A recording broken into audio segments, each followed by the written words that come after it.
Okay, there we go. Hello. Nice to see you guys again. Hi, Mixolity. Hi, Pike Matchbox. Yeah. No, the issue was getting OBS to recognize my mic. Hello. Nice to see you guys again. Hope you guys had a great weekend.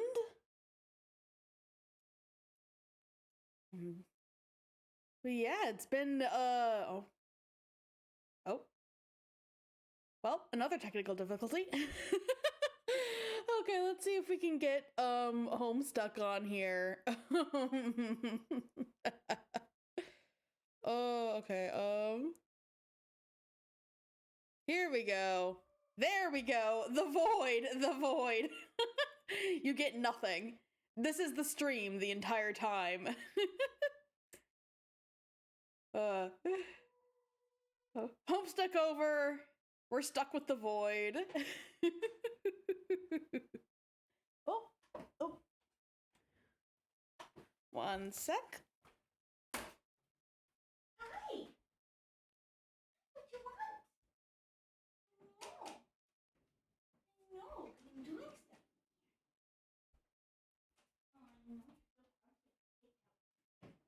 Yeah.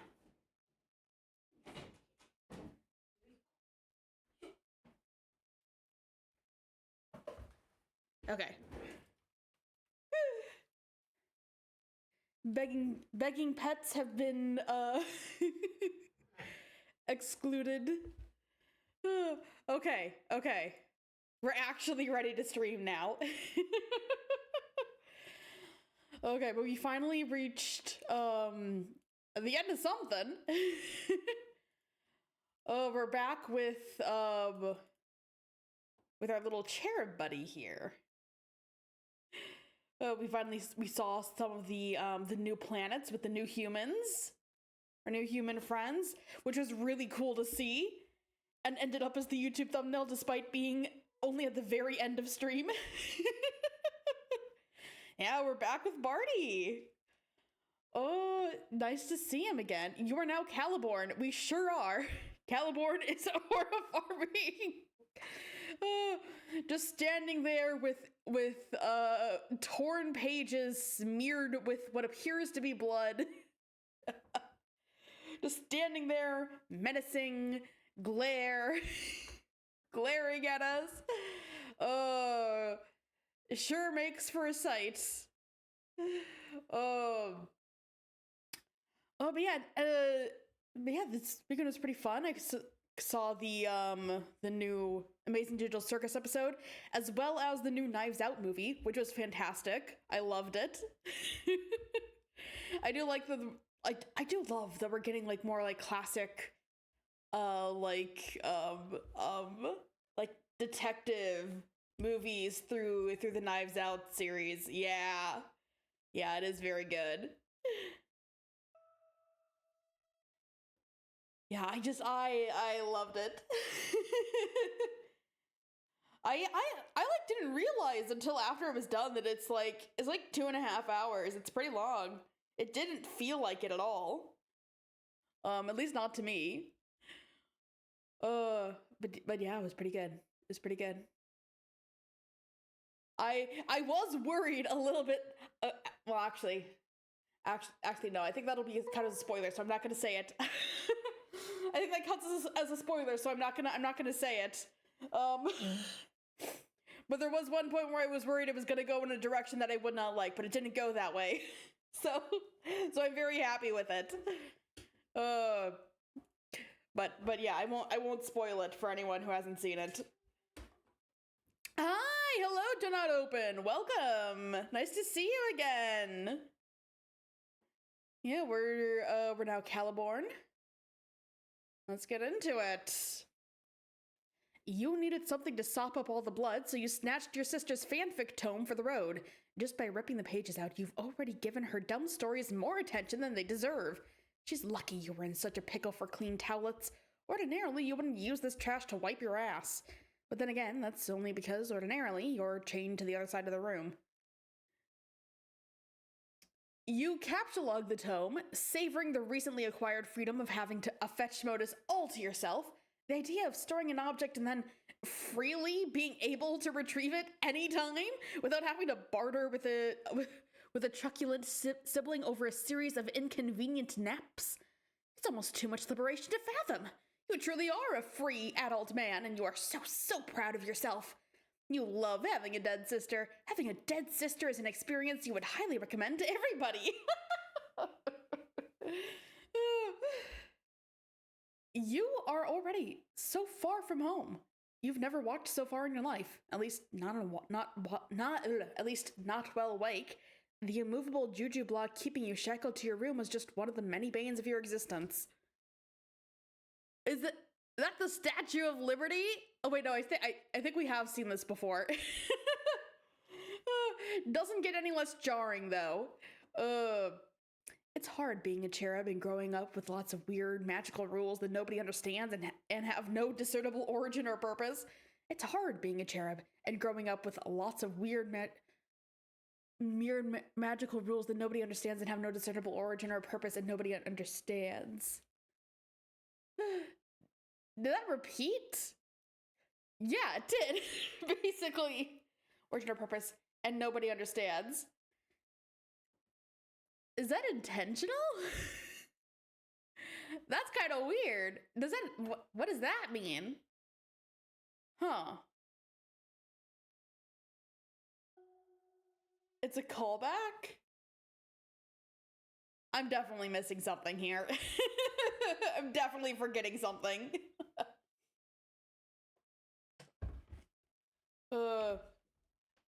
He has a gun?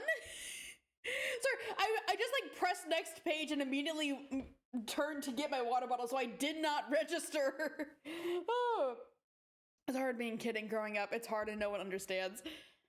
I don't know what that's from off the top of my head. Yeah, he has a gun.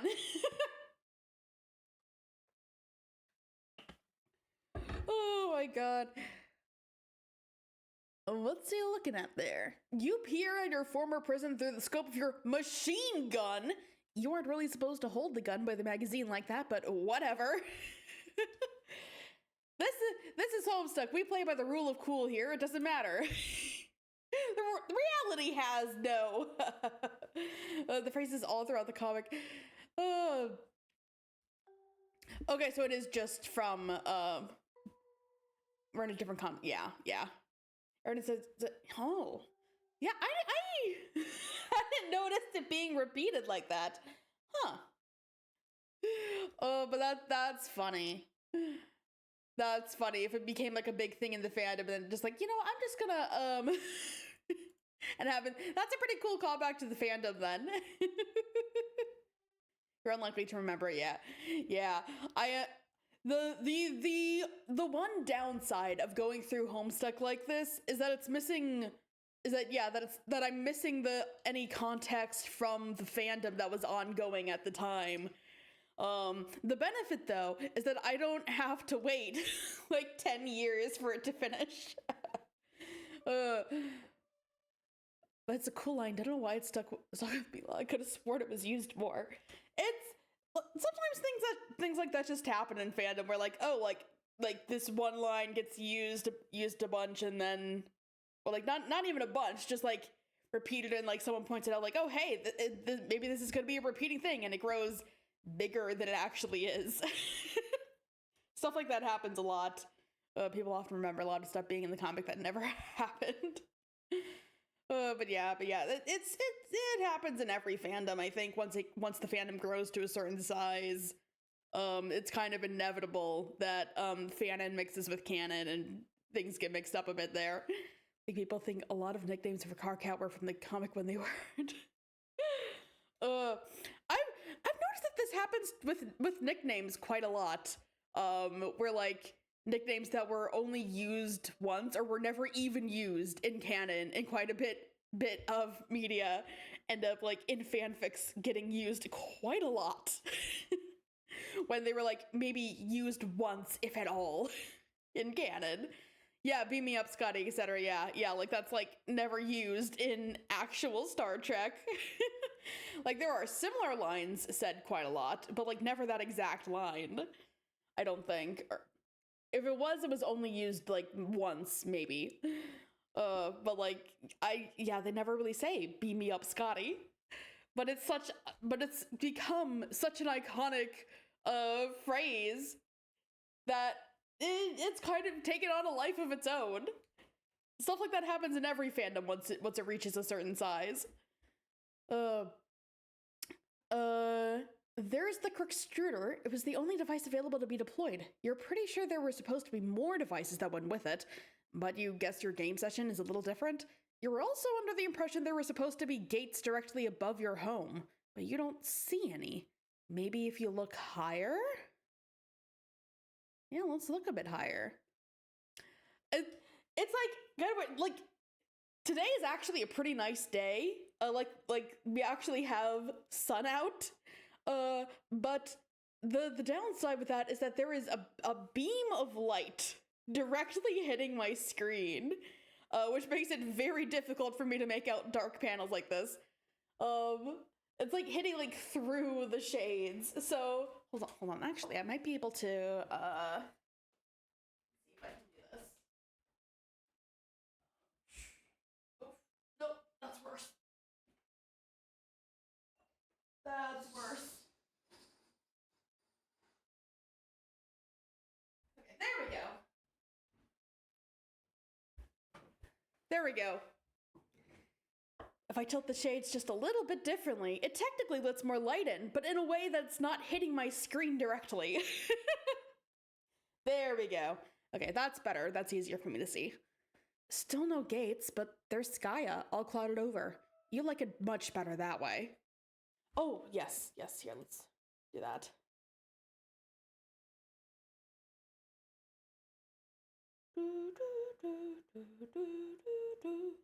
Waiting for the site to load. I'm just gonna leave that up there and wait for that. And there's Prospect in close orbit. That's where your dead sister's murdered dream torso is. You wonder if the human has gone around to having what do the humans call it again? You forget. Some sort of ludicrous cadaver festival. Just the typical kind of sentimental horseshit cooked up by races of people who actually live in each other's proximity. They often exhibit such bizarre tendencies that result from esoteric things like culture and tradition. Aliens are so strange. You guess Jack Noir could still be up there too. You'll have to catch up with him later for a debriefing. For a debriefing. Oh my god, I can't speak today. He has been very useful. You may need his service again sometime soon. Here we go. Now it's fully loaded. Until then, it seems there's nothing to do but keep exploring. There are no signs of anyone or anything interesting on this planet. Except, of course, the same hideous statues which littered your homeworld. Are you talking about the Statue of Liberty? You can't seem to shake these god-awful things even by fleeing to another realm. You don't know what they are, but you suspect that once in an ancient civilization, they were probably symbols of tyranny and oppression. Now that you think about it, you believe your entire planet may have been sucked into the medium, not just the cruddy statues. The landscape is very similar, minus the bright red glow from the supergiant. And add one more item to the list of things you don't understand. You thought you were going to be sent to a cool new planet, unique to you and your adventure. Some sort of amazing new magical place you could conquer. Not the same old barren ball of shit you grew up on. At least that's what Calliope had you believing. You think she was probably a liar. Or just really stupid. Or both, times infinity. Oh. My lights just flickered. Okay. You keep walking. Yeah, there's really like nothing here. Just keep walking and walking. Yeah. You're not gonna lie. This place is boring as hell. Yeah, it looks it. You're hoping for a lot more out of this adventure. But no. The wasteland is empty. Banality skims the void where a proper fucking adventure should be, as if grazing the stab wound of a murdered sister or, say, a toppled sarcophagus. Stupid notice produce. It's the one assholes play to make their audience start punching themselves in the crotch repeatedly. Today is your first predomination day, and as with all zero preceding it, something feels...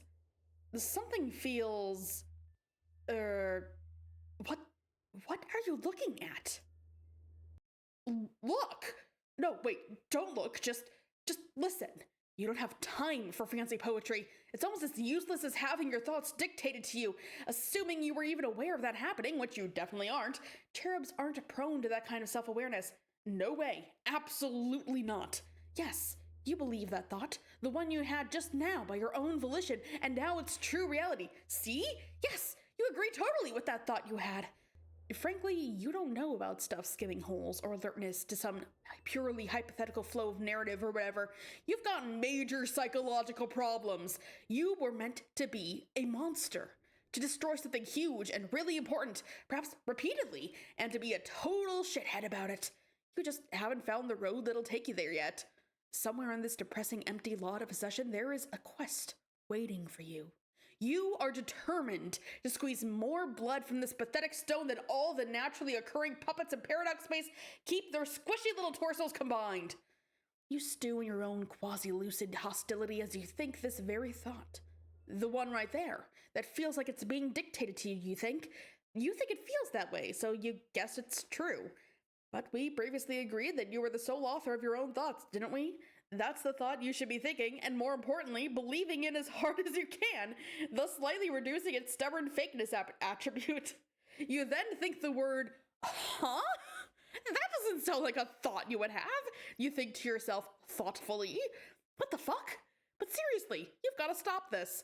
If you keep thinking crazy thoughts like this, you'll probably start going crazy. And if you start going crazy, this desolate one-player session will start to feel a lot longer than it's already going to. And more specifically than it already did.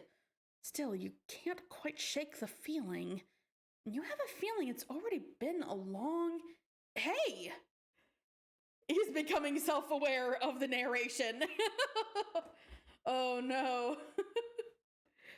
Oh no, he's becoming self-aware of the narration.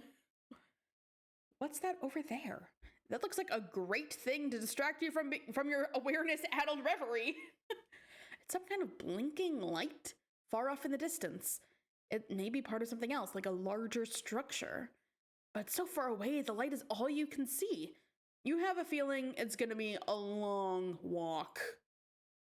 Hold on, another distraction happens to distract you from your previous distraction. Really? A distraction to distract you from a distraction? You sure have some dumb thoughts. Whatever, dude, it's your brain. Someone's contacting you, but you don't remember bringing a computer with you? Oh, right. It's your sister's computer, still stored in your shared Silodex. You never understood what a kid chained to her bedroom needed with a portable computer. It made you mad how stupid that was. You take a look at the message. Yes, just as you thought. That plastered floozy is spouting her nonsense again. Looks like your sister told the human her name. That's a clear and egregious violation of the rules. She must have been getting really desperate. Joke is on the human, though. She's trying to wake up a dead girl. It seems their session is still completely blacked out. What a bummer. Where's the fun in harassing these losers when you can't see them? Maybe it's time you left them all behind anyway. You don't have the patience for games with idiots anymore. There are much bigger things on the horizon for you. Psst, hey Calliope, bro. I got a secret message. It is Calliope! Oh no, I read the story. Psst, hey, Calliope's bro. I got a secret message for you. It is Calliope! So, did that work? Calliope is 3 times the charm. I love Roxy. She's so fun. Oh. Come on, wake up, sleepyhead. Listen. Maybe you're just AFK? I hope your dumb piece of shit brother doesn't end up reading this instead. Man, I wish you would wake up. I really want to talk to your friend about everything that just happened. I mean, another friend who's not part and parcel to my 3 BFFs. Ridiculous nonsense. I guess I'll just give you the scoop on the haps from whenever you wake up. So yeah, we all finally entered our game. Okay.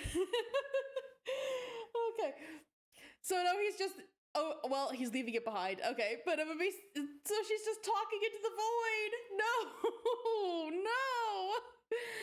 But it would be so funny if it was taking it there and was just like, having Roxy ramble to him in the background. But no, she's just literally just sending it to nothing. Oh no, oh no. I think I was being the worst kind of turd for opposing the idea so long. I guess I thought I was being noble, like sacrificing something that was important and we all wanted anyways, just so I could fuck with the witch and her plans. But I don't know what I was thinking, because this shit here is pretty great, I've gotta say. Now we're all of a sudden in this crazy place with pretty green hills and a black empty sky. I've never actually seen anything like plants growing or a countryside. It's so peaceful and quiet here. I mean, the racket my loudmouth pals are making notwithstanding, we're just chilling at Jake's old broken house on a mountain figuring what to do. Oh, this all happened so fucking fast. I can't believe we were all together like this, suddenly just hanging out. An actual person in our moon jammies.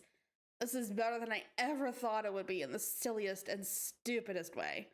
It feels so surreal and amazing just being here with my friends. Still not even sure how this all came together.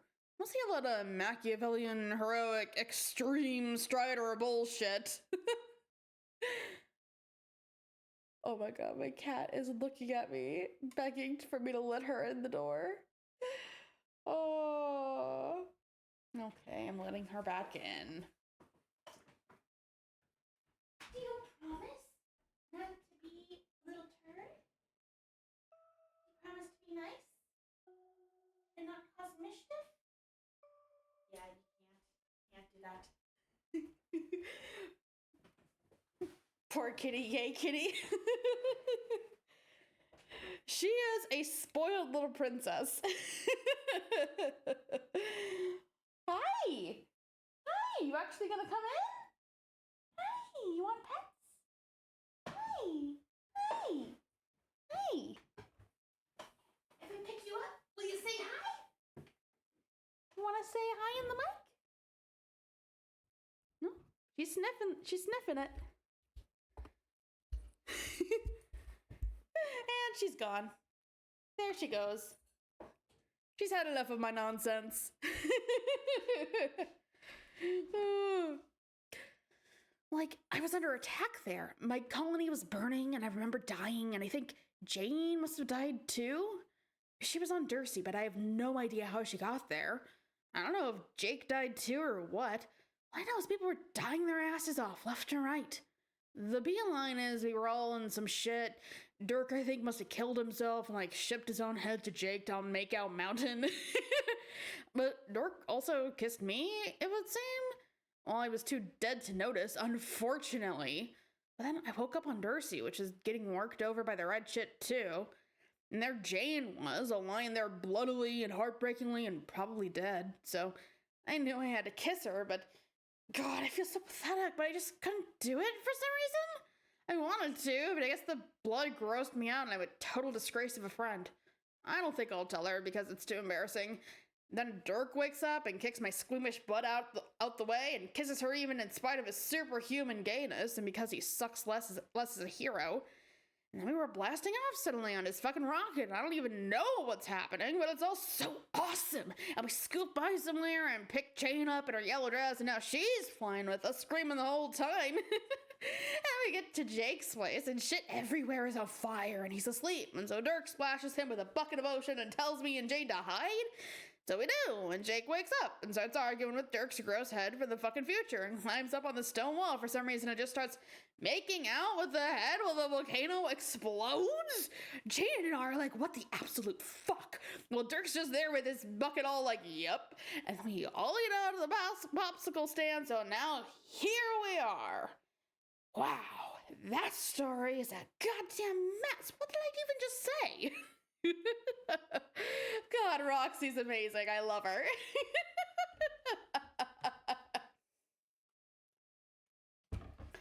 Uh, I don't know. I'll just try to make better sense of all this later. I just wanted to tell you, and thank you all for all you did to bring us together like this. It's meant so very much to me. No, I guess I even have a new lightning bug pal. He is totes cute and friendly and blinky as all get out. I think I will name him Dr. Blinkbottom. Dr. Blinkbottom. No, that shit. How about Twinkly Herbert? That's kind of sucky too. But I like it. So I'm gonna keep it. Herbert just blinked in total agreement. Oh my god, what a friend. Okay, Calliope, by which I mean Calliope! Still nothing? Okay, well, I should go then. My party is getting a little bit rowdy over there.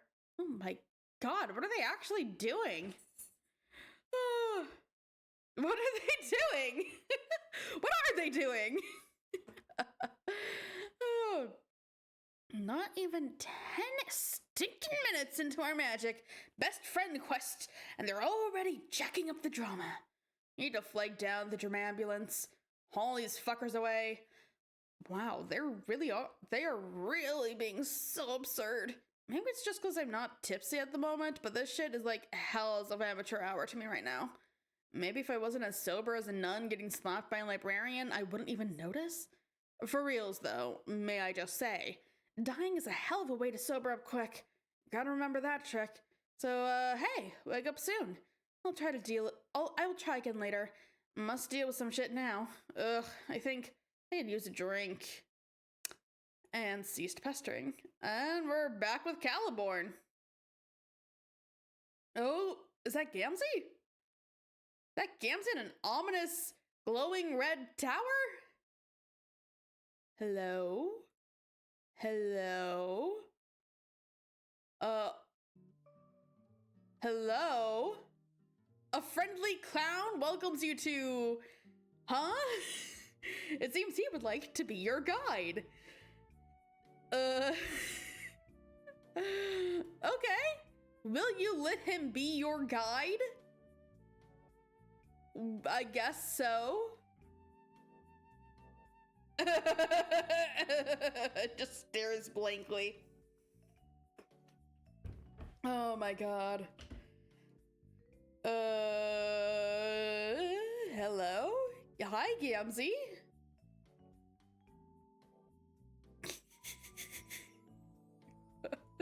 Oh! Yes! Oh my god! Oh my god, I love that! Beautiful.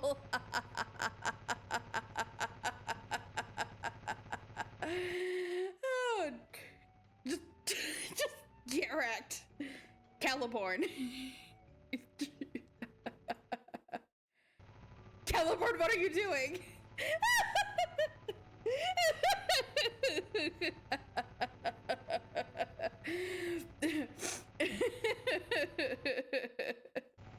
Stop it. Oh my god. The wing's all frowny now, too.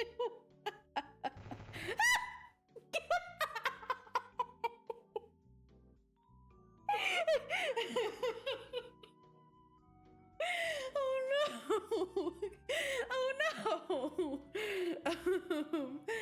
Can he even die like that? I don't think so. Because he's God mode, right? So I don't think that's just or heroic, but it sure as hell is funny. Oh my god. Oh, Barney is an icon. He absolutely is. You finish brutally gunning down a semi-innocent, sure, semi-innocent.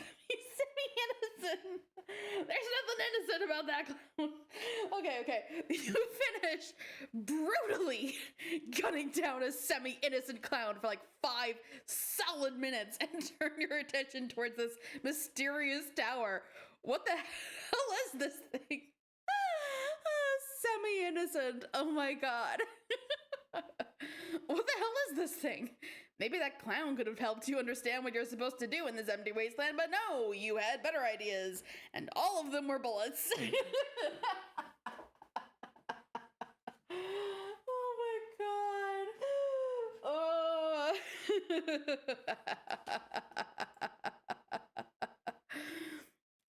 It's made out of a whole bunch of TVs, I guess.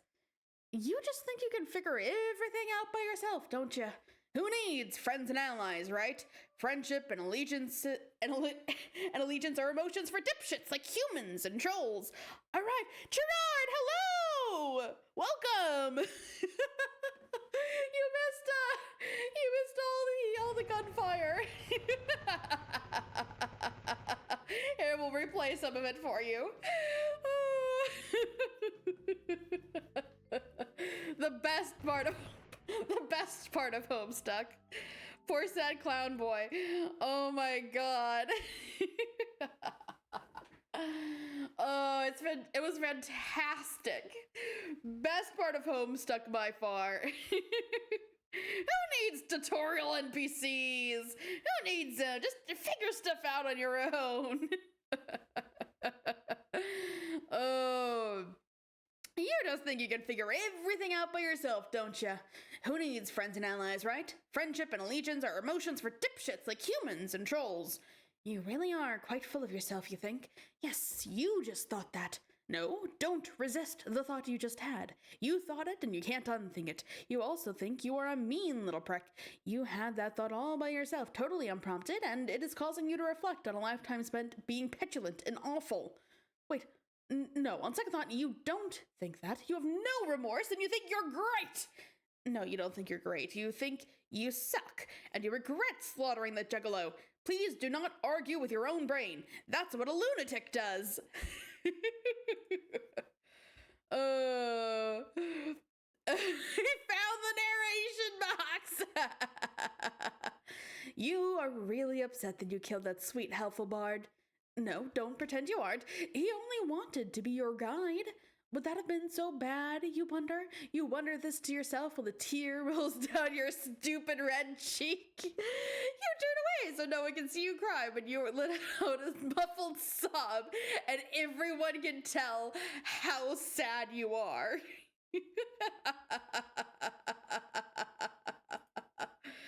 Oh my god. Hey, voice in my head. Yes? Shut up!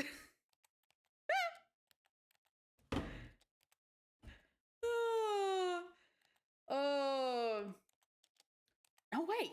Then who would describe what you're thinking and feeling?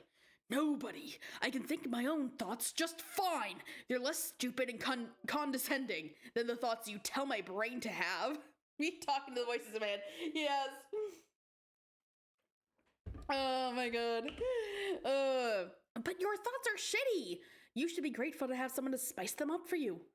No! What's shitty is you! And what's also shitty is this shitty piece of shit machine you live inside. Oh, the music player is too loud for it's hold on, I think. Okay, here, that should be up more now. That better? Let's see if that works. Nice, cool. I don't live inside this thing, you idiot. This is just some sort of, like, radio tower. It receives and transmits signals. That's kind of obvious. It's not obvious. It's dumb and confusing. I demand to know what's going on. Tell me! Gamzee could have told you a lot of stuff. Who? I can't believe you shot him like that. What's the matter with you? He was literally the first living being you ever met in your whole life, and you got him down with a single word? You've got some problems. Oh, the clown. He was dreadful and purple and needed to be exterminated quickly. He was a huge fan of yours and was really looking forward to meeting you. He wanted to help you with your quest. This is my planet. No one else can live here. I don't need help. Yet you want me to tell you what's going on? Yes! Tell me immediately! Nah. Ugh. What? I'm getting frustrated. both by you and this fucking keyboard. Caps lock.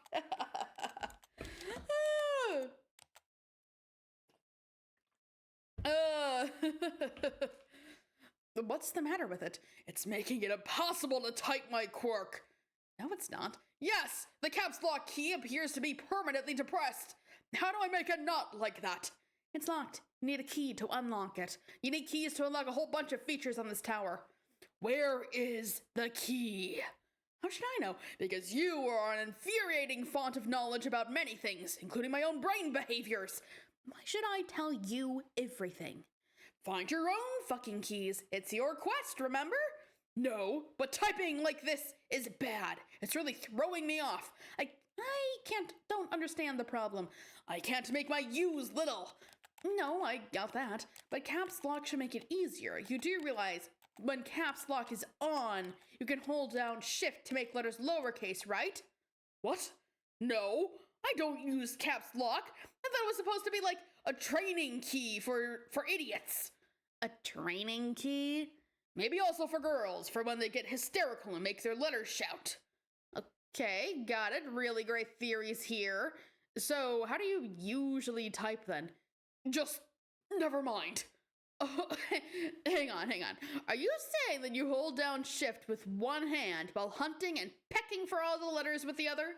And when you say you type whenever you type a U, you just let go of shift?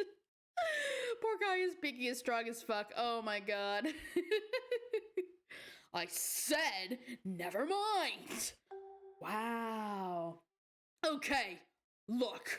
No one told him. No one told him how caps lock works. Okay, look. I can acknowledge that the method you proposed is a lot more efficient and sensible. I just have my own style that I'm comfortable with. And also, I just never thought of that. How old were you again?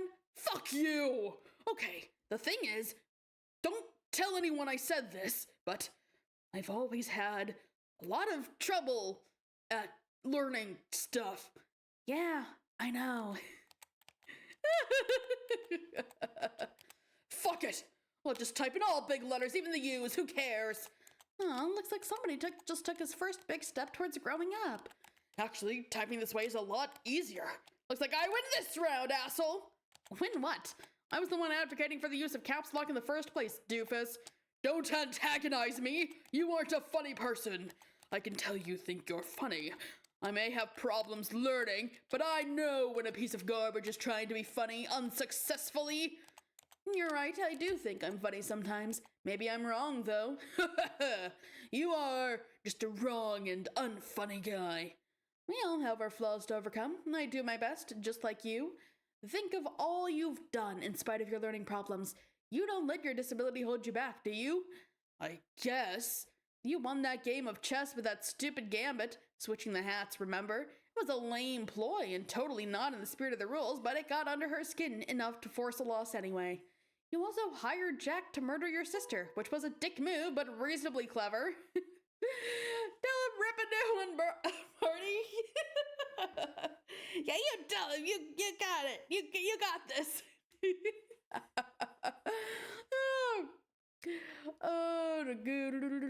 Which was a dick move, but reasonably clever. Yes, those things I did were great. Well, they weren't great so much as terrible, but the point is, you can accomplish anything if you put your mind to it. Just because you struggle with learning doesn't mean you can't realize your destiny. You just have to work a little harder at it. And if you're dealt a lousy hand, and you definitely were with the shitty solo session, then you have to work even harder. That's what I'm going to do. I know you will. You're going to prove all the haters wrong, exceed your own limitations by miles, and accomplish more than you ever dreamed possible. Yours is quite an inspiring story, actually. It's just a shame all your accomplishments would be so horrible. But that's besides the point. Yeah, I already knew I was incredible and special. What are you trying to do, inspire me? Save your breath, fuckhead. No, I don't give a shit about making you feel better about yourself. I'm not your guardian or your sprite or your exile or your fucking life coach. I'm just saying some things that are true through the narrative prompt. Take the facts or leave them. Most of your facts are boring so far. I would like better and more useful facts right now. You may be destined for bigger things, but you're still an atrocious, stupid child. And you may have won the game with your sister, but that doesn't mean it was the best thing for your development as a person. You had her dream self killed, which is not an opportunity your species typically gets. So she died prematurely instead of allowing the conflict within you to settle itself naturally. In short, you forced your predomination to happen a little too early, and now you're stuck. Stuck? Yes, your personality is stuck in some sort of cantankerous prepubescent limbo. You're going to be a stunted, miserable tool forever. Stuck? Homestuck?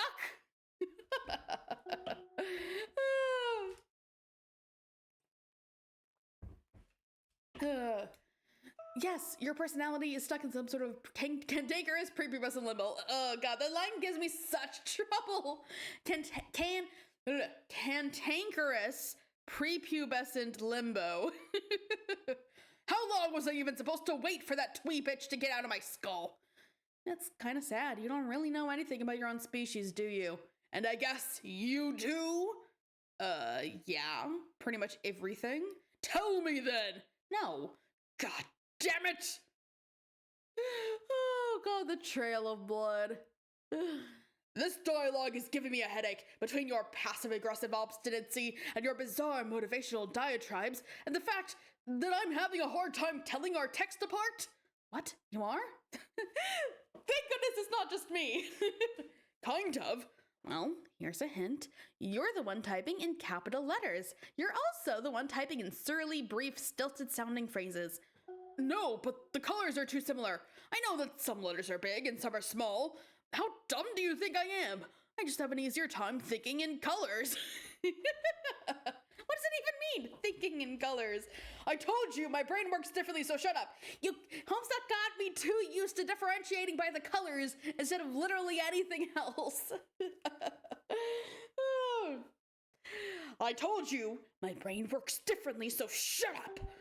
Well, if you want to change your text color, you can if you turn on some of those monitors. This thing is like a needlessly complicated desktop computer, really. Made out of a radio tower tree of old CRT monitors rooted in a big transformer. It needs a power, though. How do I power it? See that loose plug there? Oh, fuck! Plug it into something. What a load of shit! That cord is so short, why can't it even reach? I don't know, not my problem. Maybe if I pull it really hard, I can stretch it far enough to plug it into that fucking rock over there? This is beyond asinine. This is your quest. In quests, there are challenges. Challenges which must be overcome by your tiny learning disabled brain. I hate you. What you really need is a guide. A mentor of sorts. Too bad you shot that clown. Stop touting the wisdom of that imbecile with the disturbing underpants. The only thing he has taught me is how to receive hundreds of bullets through the torso in the least dignified manner possible. And also, a crash course in dying a painful death. Hopefully. Sorry to disappoint you, he's not dead. What? What did you expect? He's clearly a god tier. Bullshit! Haven't you ever seen a god tier before? You do know what that is, right? Yes, I know what that is. Then you know he's immortal and can only die under very specific circumstances. Guess there's no point in trying to kill him. But his wings fell off. I saw them fall off. Yeah, I guess they did. So, I think he's probably faking. Oh, please, paranoid much? Does it mean faking death or faking god tier? Why would anyone go to that kind of trouble? What would be the point? He would have to be such a jackass to do it. I don't know why he's faking. I just know those wings were bogus pieces of shit that were like strapped on. Okay, so faking god tier, which means he is a fraud. If you don't believe me, just see for yourself. Huh? You made the rookie mistake of turning your back on the body. Oh my god. Welcome back, Gamzee.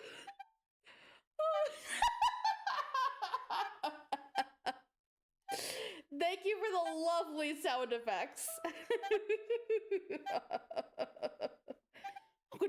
possibly still be alive? See, fit as a fiddle. Barely a scratch on him. Just please don't shoot him again, okay? Why? If you say he's immortal, then it shouldn't matter, right? Yeah, I know what I said. Alright, maybe he's not God tier. We couldn't really say for sure. So how is he immortal? So he's immortal through some other means. Just try giving the machine gun a rest for a while. He really wants to help you. I don't understand why this fucker won't die. He's a hilarious, rascally clown. You know how it is with clowns. No. They are notoriously difficult to kill for reasons that basically don't make any sense. I'm personally not aware of a single timeline in which this codpiece packing moron dies. What? What does that mean? It means you can't keep down the clown. Say it with me. You can't keep down the clown. No, I won't say that. Say it. You can't. Go fuck yourself. Just tell me what it means. It means crazy clowns just won't die for some reason. In adventures such as yours, they tend to linger long past their welcome. They linger and linger and linger. And just when you think you're totally fed up with their bullshit and you can't take another second of it, they just linger some more. And you never know what they're up to, and they're always scheming in the shadows, and it's quite possible that whatever master plan they're hatching just doesn't make the slightest bit of sense at all. But it doesn't matter. It doesn't matter how stupid the clown's schemes are or how sick of him everyone is. He just won't die. This is, honestly, the worst sales pitch for a mentor that I've ever read. Granted, but come on, just let it slide this one time, please. Just no more shooting. You can slap around if you want, that's fine, but shooting is off limits. Why? Because you can't kill him. He's the most important character in what? Oh, okay, maybe not the most important, but he's still really important. I seriously think you've been mostly fucking with me. No way. Okay, shh. He's approaching you. Come on, man, be cool. Let's just see how this plays out. Looks like he's got a present for you. Ooh, I wonder what it could be. Surely something normal and pleasant. And please don't be troll blood. Please don't be troll blood. Oh.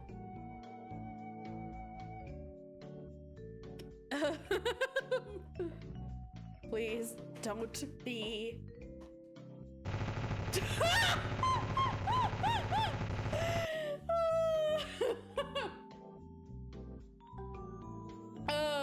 Elevator stuck. Yay! Oh, you motherfucker. He looked at me funny. Yeah. Wanna know why? Because he's a fucking clown. Do not type in big letters. It confuses me. Why do you have to be like this? Why can't you just be down with the clown?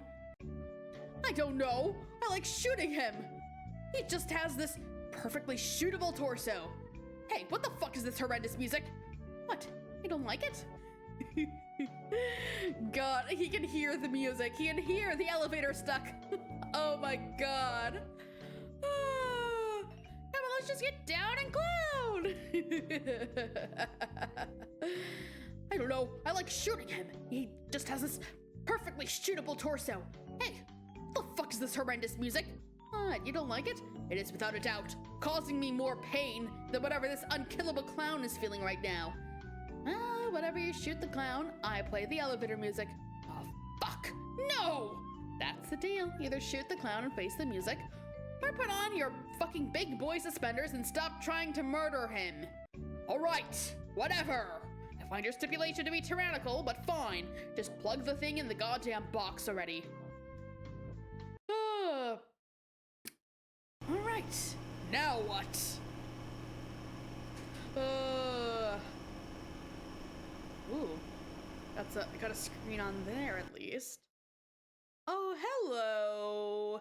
Hello. I'm sure this is fine. Actually, hold on 1 second. I gotta turn the heating up. It's freezing in here.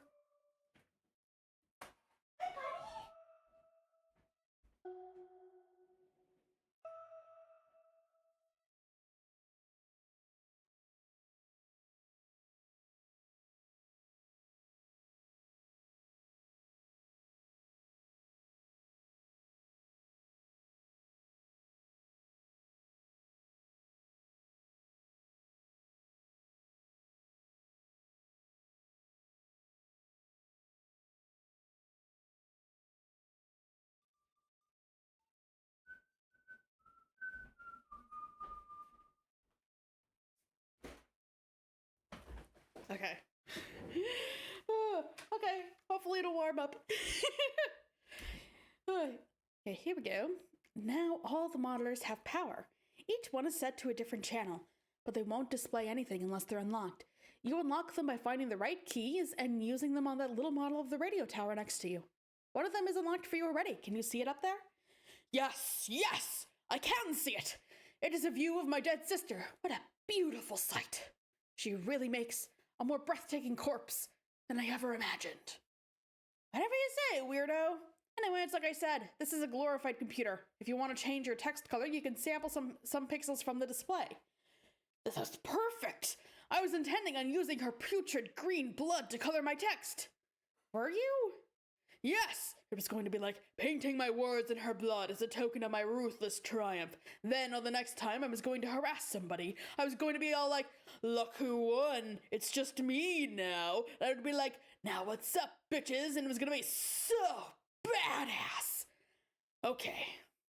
Also, this is a funny coincidence, but I was also batting around the idea of stealing her big U's anyway. I mean, as another kind of trophy, to let people know I'm whole, and the best sibling is in charge now. I was on the fence about doing that though, but I guess your stupid locked keyboard maybe forced the issue.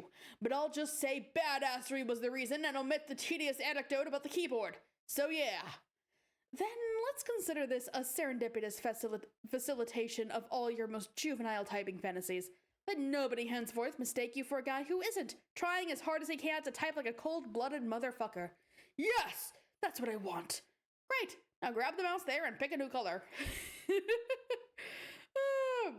Excuse me? What the fuck is this? It's a wireless mouse. No! It's this awful kind of mouse. The kind with the glossy orb. I hate these. Yeah, trackballs are pretty terrible, can't argue there. My thumb claw is kind of slipping on the shiny ball. This is incredibly difficult to operate.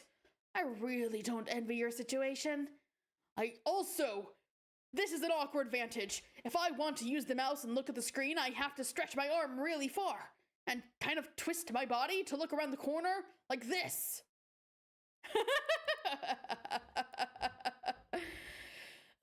Well, maybe that's why it's a wireless mouse, so you can pick it up and walk around the tower and use it on whichever monitor you want. But I can't move it. Pardon? It's stuck. Why is the mouse stuck? Probably because it's welded to the counter. Are you fucking serious? Yes, I cannot believe this. What sort of asshole would set up a wireless mouse and then weld it to the counter? My guy is in the Torment Nexus. God, he really is.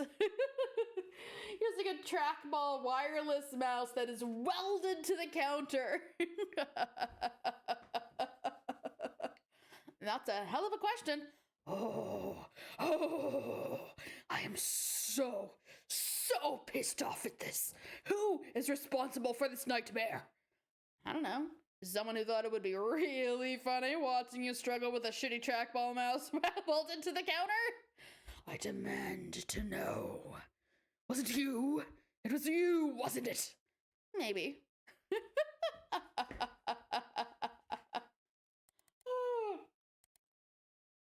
Oh dear.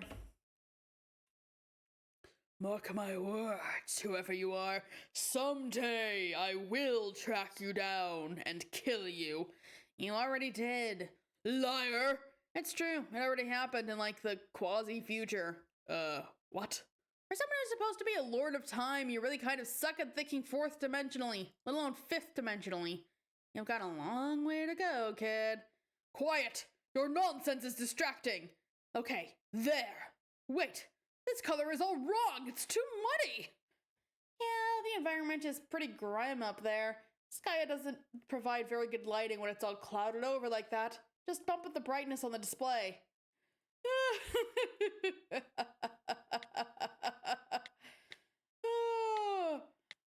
Okay, how's this? That looks better. Wait, let me check. Okay, yeah. 2ED73A, that's correct. What? That's the hex code for the color. What the fuck are you talking about? It's the numerical representation of the color in hexadecimal format. Okay, so I was just double checking to make sure it was right. And it was right. This is a particularly aggravating tangent to an already ghastly conversation. I'm definitely going to figure out who you are and how to kill you. But Caliborn, how do you expect to kill me when I'm already dead? Oh man. How is it actually possible for someone to be this obnoxious and unfunny? I don't know, maybe it's a miracle? Stop fucking with me, I'm serious! Oh no, he's serious, everybody. Look out. He's about to throw the tweeniest, brattiest little tantrum in his little green exoskeleton muster. Stop it. If you pitch a fit in your little bow tie and suspenders, it'll probably be so adorable that I might just drop dead anyway. Or my ghost will. Fuck you! No, I know you're full of shit. Ghosts can't die. That makes no sense. No, really, go ahead. Flutter your eyelashes at me. Make it as grumpy as possible. Kawaii me to death, double death, bro. Kawaii me to double death. Oh my god. I'm so close to just wreaking mayhem on literally everything within my tantrum radius if you don't stop teasing me and start being useful to my quest again. Wait. Shh. Settle down. Something important is happening. What? The clown. He wants to give you another present. Oh, God. But seriously, this present is really important. Just turn around and receive it graciously from your new mentor. He's not my mentor. And remember, no more clown shootings or I play the music again. Oh my god. Wait, when was this? 2012? Was that when there were like a bunch of like creepy clown sightings and stuff around? Or was it? I think that was closer to around like 2016. So no. What is that? What does it look like? It's a magic crowbar.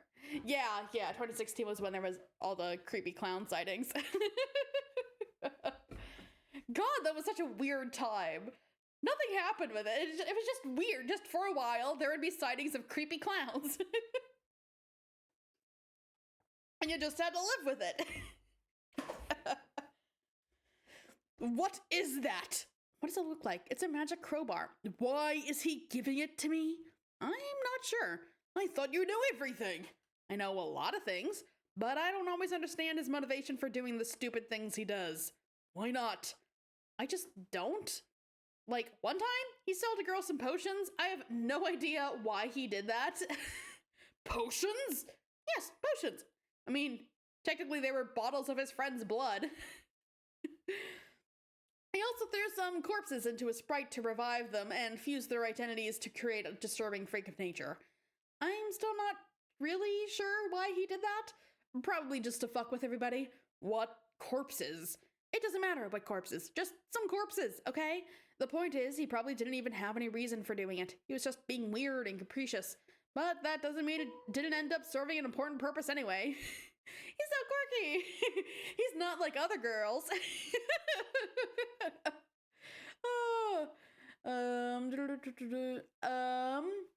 After the fused corpse sprite exploded, both of their ghosts got fed up and decided to start working together. And now they're doing some important stuff in the afterlife. But I kind of doubt this clown had any idea that would happen. Or maybe he did. Who really knows with clowns? Holy fuck, who cares about this? What about the crowbar? What about it? You said it was important. It is important, but I don't know if he knows that. I bet that crowbar is a useless piece of garbage. We'll not accept it. Maybe he heard you bitching about the wireless mouse being welded to the counter and he's giving you something to pry it off with. Oh, right. Maybe that's it. But that's not why it's important. Then why? You know how at the start of an adventure you find some seemingly trivial thing that turns out to be important later, but at the time you have no idea why or how it'll turn out to be important? Yeah. It's like that. That doesn't explain anything. It explains everything. What's magic about it? What does it do? I'm not telling. Tell me what I'm supposed to do with it. No. Yes. Just take the damn crowbar. Okay, fine. I think I am developing a premonition about why this is important and what I'm supposed to do with it. Really? Yes. It's going to happen really soon. I can feel it. Oh god, he's absolutely gonna try and kill Gamzee with it. Wait, what are you? What a quirky green color. I'm sure this has no implications of his character or whatever. Blah, blah, blah. Wait, what are you? Yeah, there he goes. Whack him good. Hey, stop that. What did I say? You said shooting the clown was off limits, but I'm still permitted to smack him around. I'm just following the rules. Okay, that's true. I'll allow this. Yes! Oh my god. Oh.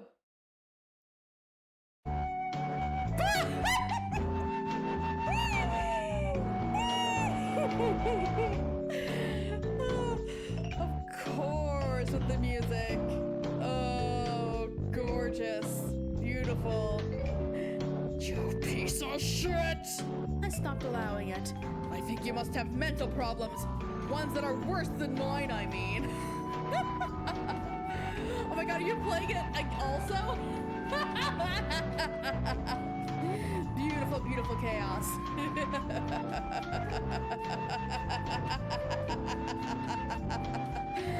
I think you must have mental problems. Ones that are worse than mine, I mean. I just want you to be friends with him and stop beating him into a coma with a crowbar or riddling his sad floppy bottle full of metal jackets. Although I will admit, it is hilarious every time it happens. This is amusing to you? Then what if, for a laugh encore, I started fucking up your dumb tower? No, don't! Oh, whoa. He knocked the frame! He's knocking... Cut that out! Make me! You're going to cause huge problems for everybody if you keep that up, mostly for yourself. Then shut off that music and be useful to me again. How? Tell me about my quest. You brat, I'm not telling you shit. I could do this all day. Wow, this is just the most fun thing. I love this magic present. You know what? That clown, maybe he's not so bad. I mean, once I broke him in a little. Okay, fine, I'll tell you stuff, just quit it. Oh my god, everything's going around. Oh my god, everything's going everywhere. Wait, can I click that? Wait, what is, why is this clickable? Why is this clickable? What does this do? What? Oh my god, hold on. Wait, let me click it. Here we go. Oh, it's blocking the volume toggle. Oh. Thank you. Now, what exactly would you like to know? Everything. Everything is a lot. Care to narrow it down a little? Obviously not the boring, irrelevant things. Definitely not things like who kisses people with their unpleasant, non-skeletal, smooshy lips. Just all the things that I need to know to win this game. That's not how adventures work, though. You don't just make some omniscient narrator inside a computer tell you everything all at once. There's like this whole process to it. You reveal certain things at the right time, depending on whether the hero has met certain requirements and is ready to learn those things. What you learn and what I tell you is more up to you than it is to me. Who cares? I don't want your excuses. Aren't you excited about your adventure? About being unchained for the first time ever and getting to explore this mysterious place and meeting people and solving puzzles that will lead to the realization of who you were meant to be and how you fit into this epic? No. So far, the adventure is boring and frustrating and consists of an idiot in a computer and a clown and who won't die. I want to know when I get to start fucking shit up. You'll definitely get to do that later. When? Not long from now. Like in a couple hours or... That's up to you. There are puzzles to solve all over the planet. Your mentor can help. The sooner you do that, the sooner the fun will begin. You really aren't telling me anything. We had a deal. I put the crowbar down. Now tell me things. Why don't we narrow the scope of the Q&A then? Try asking very specific questions and I'll decide if it would be appropriate to answer at this time. Yeah, good idea.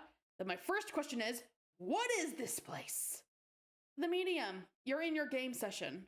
I know that. What's this planet, I mean? It was called Earth. Earth. That's it?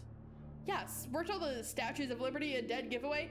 I mean, on Earth, so far, there's only one. So, I bet it was just a reference to, Earth, the Planet of the Apes, wasn't it? Oh. If you see one or more shitty old statues of liberty on any post-apocalyptic wasteland planet, that automatically means it was Earth all along, as a rule. Then, when you realize that, you're supposed to have a mental breakdown. I am unfamiliar with this rule and skeptical of its veracity. Tell me more about Earth. It's the place humans are from. But that was a very long time ago. With respect to the planet's current age, Earth has been through a lot. It was even relocated a couple times. Yes, I brought it with me, I think, into the game. Yes, but it was relocated once even before that. It was moved from its native solar system, where it circled around a little yellow sun. Then it found its way to a new system, around your big red sun. It stayed there for a good while until your sun started dying. Why would someone move a planet? Its universe was about to explode, so its proprietor closed up shop and got the hell out of there. How? That's not important for you to know. Suffice to say, planets just have a way of scooting around in this adventure. Okay, why is this planet in the game, though? Oh, it's a bit loud now? Okay, yeah, I'll lower it for you guys. Okay, how's that? Curse you, inconsistent volumes. Yeah. Gooder? Is it still a bit loud? I can lower it more.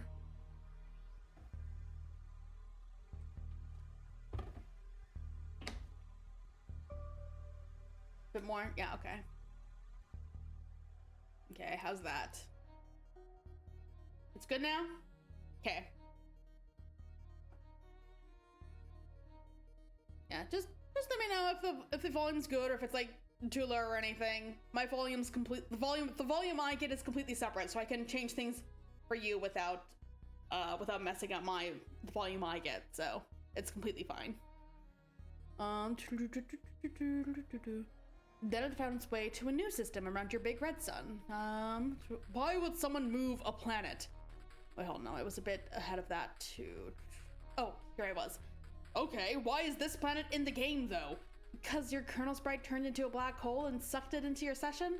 No, I mean, I thought it was supposed to have a cool and special planet, like a land of something and something. You do, you just have to unlock it. That's when your real quest will begin. How do I do that? You know, finding keys, solving problems, all the potential for extraordinary achievements in your quest must be unlocked first. We've been over this. Where do I find the keys? I don't know. Lies! Why would I know that? You think I'm like an encyclopedia on key locations? I got better things to do than... I got better things to think about than where all your stupid keys are. Find them yourself. Better hop to it. No. More questions first. What am I ultimately striving to unlock? To make my real land appear? Is it some sort of giant fancy keyhole? No, more like a big door. A door to what? Treasure? Kind of. If there's any treasure in there, it will be guarded by your denizen. What's that? A powerful monster that rules your planet asleep in the core. He appeared there the moment Earth got sucked into your session. What kind of monster? Is it a deadly, challenging monster? Yes, he is the deadliest, most challenging denizen of all. He very rarely appears in game sessions and is usually designated for the most naturally gifted warriors. His name is Yaldabaoth. So my goal is to burrow fuck deep in the center of the earth, unlock his door, and then destroy him. Sort of. You can fight him then and there if you want, but that won't do you much good. And not just because he'd probably kill you instantly. You're better off listening to him. Why? Because he will make you an offer, by which I mean he will give you the choice. The choice to do what? I won't tell you that. Fuck no! You are such a role of not being shitty. It's just a very important decision you will have to take into consideration once you hear it. Something unique to you and your journey. Basically, if you accept his terms, your real adventure will begin. Your true planet will be unlocked, and a whole lot of other crazy shit will happen. It's best not to get bogged down in the details, though. The bottom line is, by accepting, you will begin the most difficult game session anyone has ever attempted. What? That's bullshit! Why do I get such a raw deal? Because you're being punished. For what? for your hubris in embarking on one-player session. That's against the rules. What rules? Where are these rules written? They aren't written anywhere, they're just the rules. Aren't the rules you and your sister followed Are the rules you and your sister followed written anywhere? No. You just knew what they were and you followed them. There were consequences for breaking them. So this shit-ass session is punishing me for being too full of myself and killing my sister? Pretty much. Whatever. I accept the consequences for doing those excellent things. Just bring it on. I thought you'd feel that way. So what's so terrible about this session, aside from the first stage being insanely boring? It's called a dead session. So there are 3 kinds of fucked up sessions, and yours is the worst. There's a null session, which is pretty much a normal session that's doomed to failure. Everything works correctly, the sprites are prototyped, the battlefield can evolve, the forge is present, Skya can generate a new universe, theoretically, but events conspire such that this never happens. Basically, the players are doomed to fail. Then there's a void session, which is the same as a null session, but without even having the potential for success. Nothing is prototyped, the battlefield doesn't evolve, there's no forge, it's completely inert. Nothing is prototyped, so that's probably what our new human friends are in. They don't have any prototyped kernel sprites.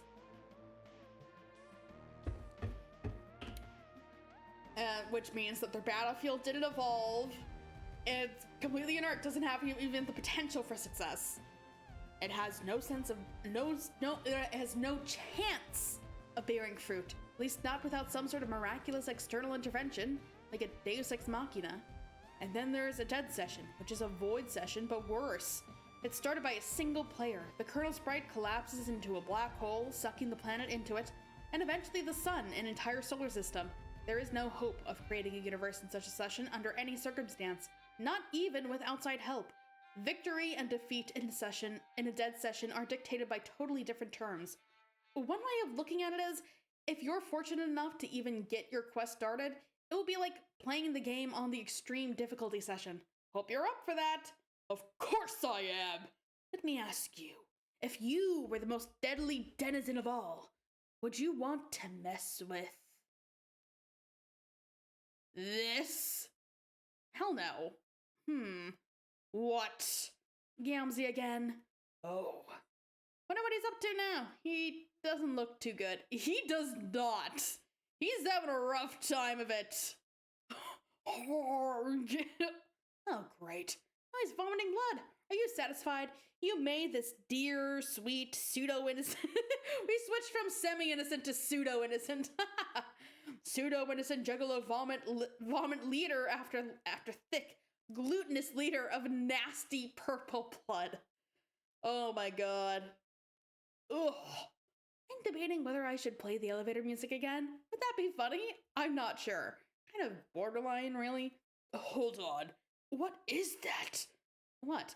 He's puking something up. It looks like... Are those... keys? What?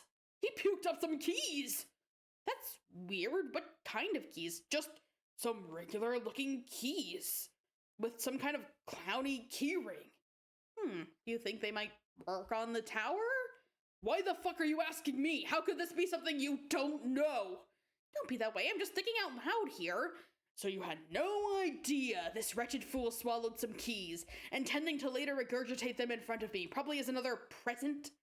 He's kind of like a loyal pet, isn't he? Dragging ridiculous stuff into the house as gifts for his master, barfing up disgusting things on the carpet and beaming with pride over his generous offering.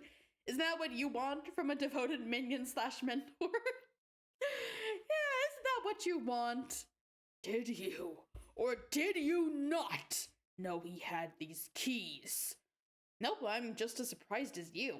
I don't believe you. Hey, I told you. I have no idea what the clown gets up to in his spare time. I'm not even really sure how he got here, to be honest. Maybe he's stowed away in a shitty Liberty?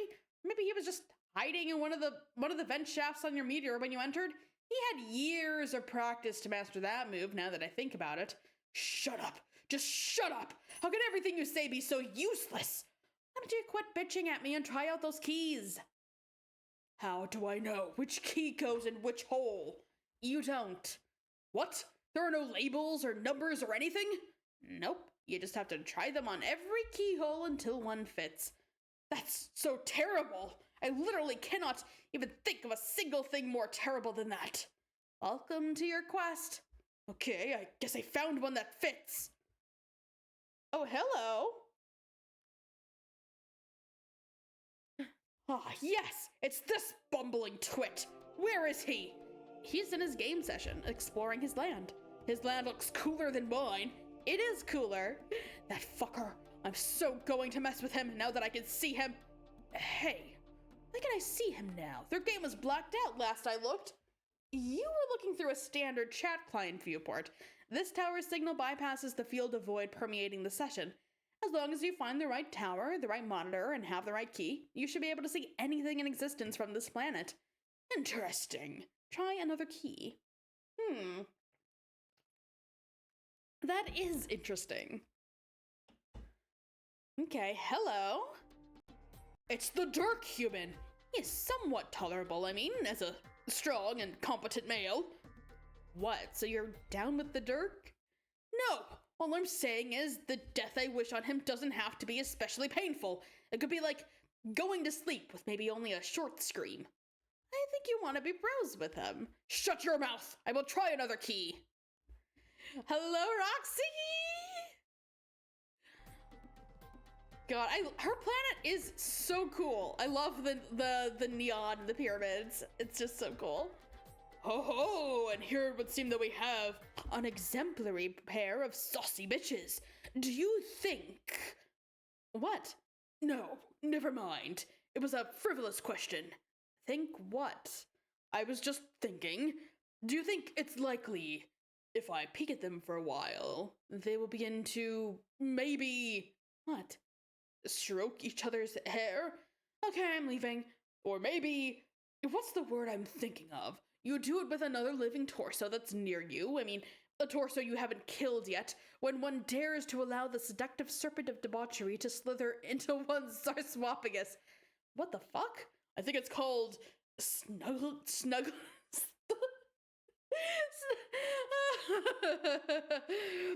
the seductive serpent of debauchery. I think it's called snuggling. Bye. Wait, where are you going? I think you've got a handle on this. You're warming up to the clown, or at least you stopped shooting him every 30 seconds, so it seems like you're ready to accept him as your mentor and begin this quest seriously. I find him moderately less repellent. He has proven himself useful, I guess. I will accept the resilient bard as my servant. Cool, my work here is done then. Try out some more keys, go exploring, and look for more. You'll get the hang of it. The narrative prompt has been locked. Okay. Hi, Gamzee! Hello! Oh, hello, Jack! Oh, and he has, one gold tooth there, like how, Caliborn has the, oh, the candy corn tooth. End of Act 6, Intermission 4! We did it! We reached the end of Intermission 4! Whoo, boy. Oh boy, okay. So, you've learned more about Caliborn and where he is and the solo session he's in.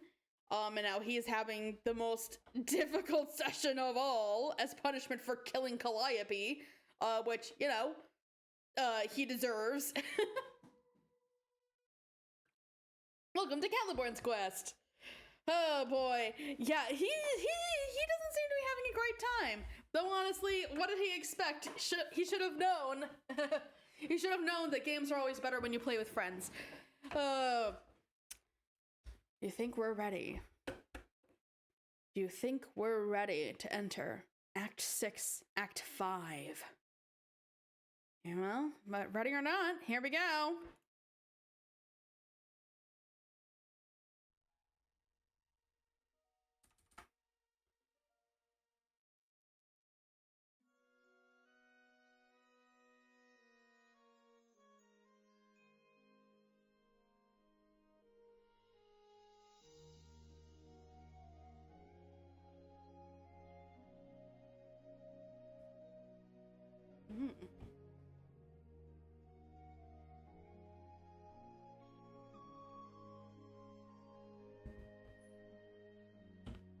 Okay. This is Jake's world.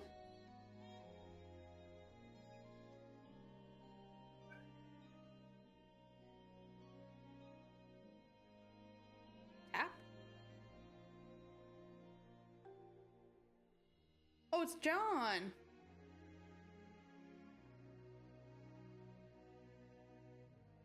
I'm going to get them mixed up forever. Wait, so it is Jake? I mean, it has to be Jake because this is Jake's planet. And John's still traveling through the void. You got it mixed up this time. Glad to know it's not just me.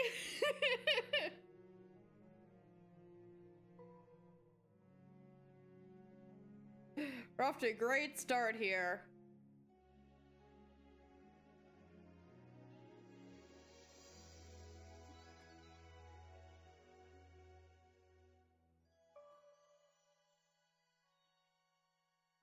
Yeah, who is Let's see, he looks similar to Solux. Let's see, Solux is Gemini. Who's Gemini of the neutrals?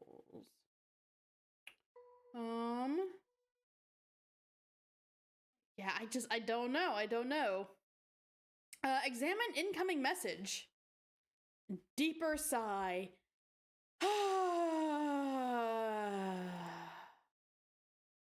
Dude, where you at, man? Just gonna flip us. Just shows up. Shows up just to flip off. Oh dear, oh dear, oh dear, oh dear. Dude, where you at, man? Wait, which computer are you using? I'm not comfortable knowing my words could be hovering over Cage's clownish sort of gaunt face. Could you maybe switch back to the naked blue chicks as your exclusive desktop folder? TIA. Thanks, I don't know what TIA means. But, yeah. I don't know if you just want a little solitude or if maybe you finally just got, like, a case of Strider fatigue. Oh, thanks in advance. I don't think I've seen that one before. Or at least not often. Maybe just got, like, a case of Strider fatigue. I could understand that. I mean, not to get all neurotic on you, I'm just saying I get it if that's what's going on. But for real, if you gotta sneak away for a few days, that's cool. Just might be kind of dope if you at least would let me know which planet you scurried off to. By dope, I mean, I guess, considerate? Really not trying to be a drag here, just wondering what's up is all. Wanna meet up soon? I found a really promising tomb we could raid. Looks like it runs hella deep. If I've got the specs right, we could run as deep as the lion's mouth itself. But without all the fucking fire to deal with. Oh wait, I mean, lion's mouth. Gotta underline that key shit. Always forget. Figure it should take a couple days to make it to the bottom. Only a day if we both go limp and just fall the whole way down the stairs. Ignoring literally every sage warning we've ever received about those treacherous plummetation zigzags. They've gotten warnings about this before? Just tumbling on town in a floppy-limbed trance like a couple of puppets in a race arranged by some drunk gamblers. If you're into another expedition, head to Low-Tech and hit me up. Just don't forget your mask this time. The deeper we go, the worse it gets, remember? Could be some unreal grist down there. More puzzle shit, loads of skeletons. Pack your guns, dog. Warned about stairs? Every sage warning we've ever received about those treacherous plummetation zigzags. Plummetation zigzags. Can't say I've ever heard stairs called that before, but it fits. Plummetation zigzags. Warned. Oh my god, you're right. You're right. Oh my god, another prediction. Another prophecy has come true.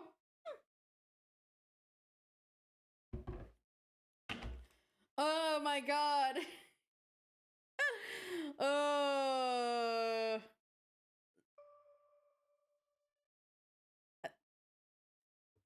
Super Brown Hella Jeff is the wording. Wasn't there a Super Brown Hella Jeff thing with stairs? Or am I making that up? Is my brain making that up? Okay. He warned you about stairs, bro. He told you. Okay, low tech. Land of Tombs and Krypton. Okay, so that is Dirk's planet. Aw, he has them as his lock screen. That's so sweet.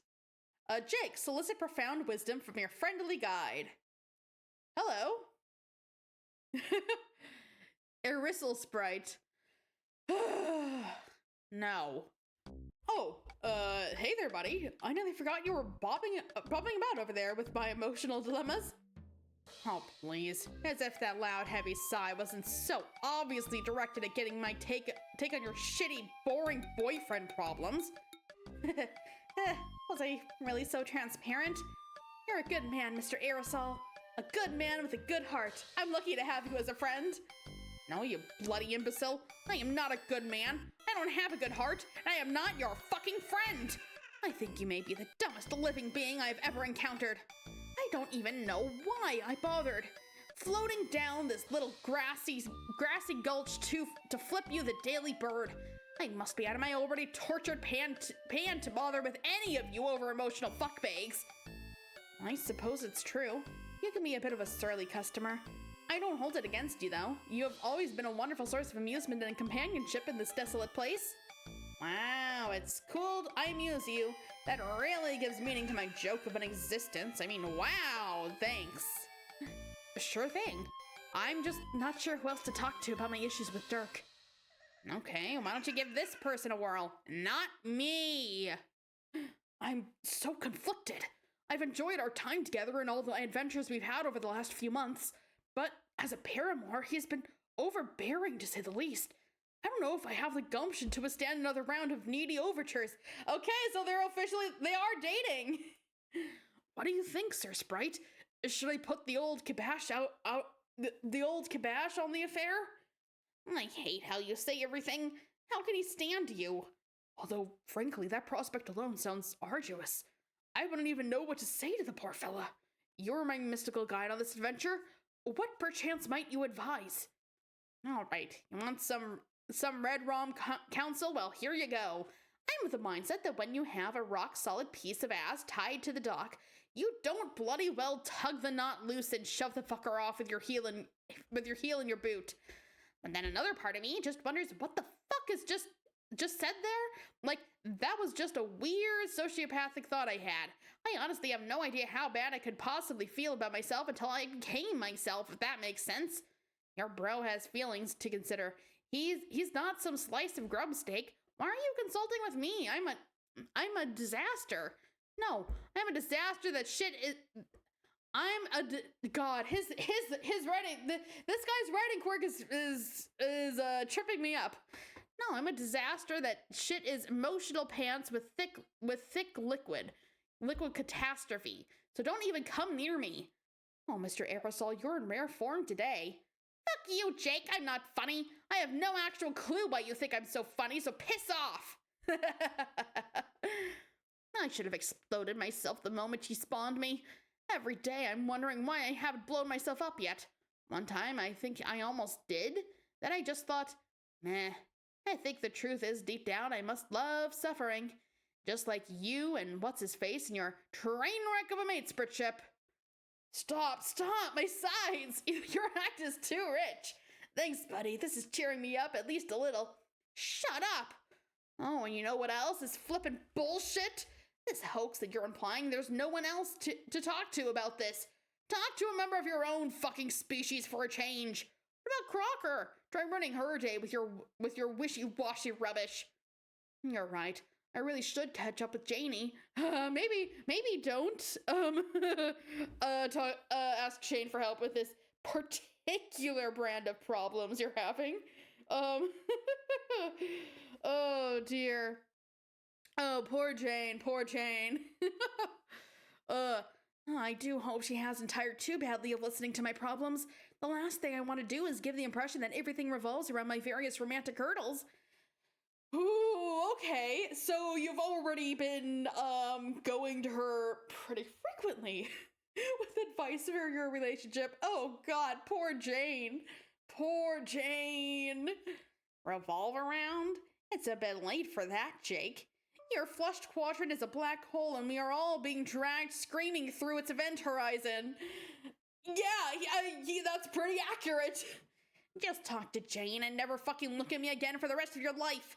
I'm leaving. Hey, here's one for the road. There she blows, your favorite finger of all. You sure do love showing that one to people. It's actually become a vaguely comforting gesture. You know what you've done, Jake. You've totally ruined the act of flipping people off. It was the one joy I had left. I hope you're happy. Boy howdy. Oh my God.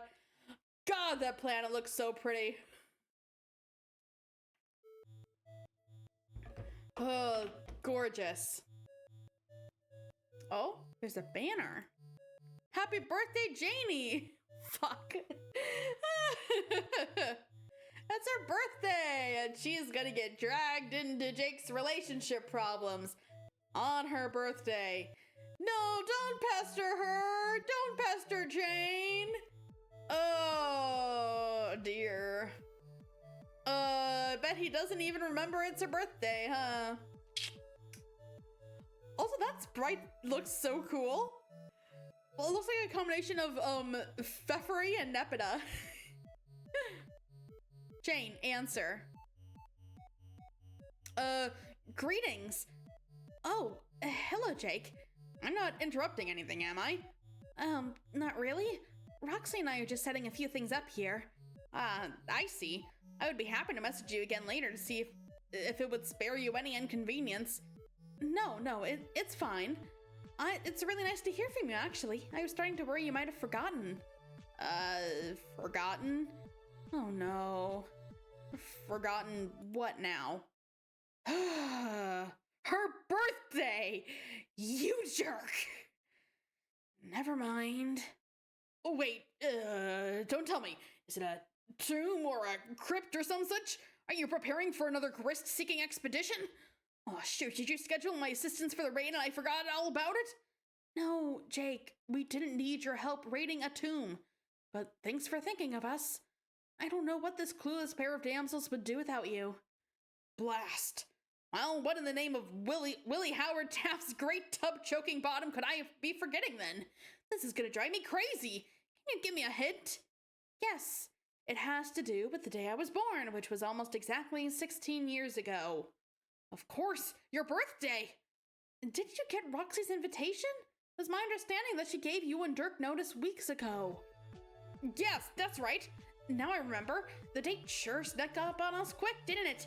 Sorry, you know how things can slip my mind. The gourd on my shoulders isn't the steel trap it used to be.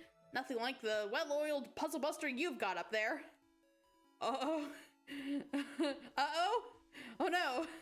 What's uh-oh? Oh, damn.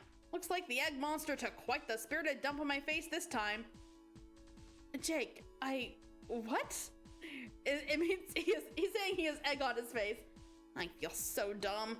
I'll be right over. The spirited what? Oh my god. The spirited dump on my face. The egg monster took a spirited dump on his face. Oh my god. He has the most creative turns of phrases. Well, if you recall, the party is actually tomorrow. Like I said, we're just setting a few things up. Roxy is putting up some decorations. I baked a cake. You were, of course, free to join us early, too. I just thought since I hadn't heard from you in quite some time, you had better things to do.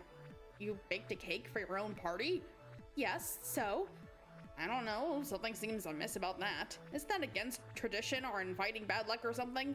But I guess it makes sense since you love baking cakes. It's like a present you give to yourself. Jake, what was it you actually wanted? Oh, I just wanted to get your advice on some stuff, but since I've been a heel and forgotten about your party, maybe I shouldn't bother you with that? So, 16 big ones, huh? The old Sweet 16. The last one of us to notch the vaunted 1-6er. It's a big step.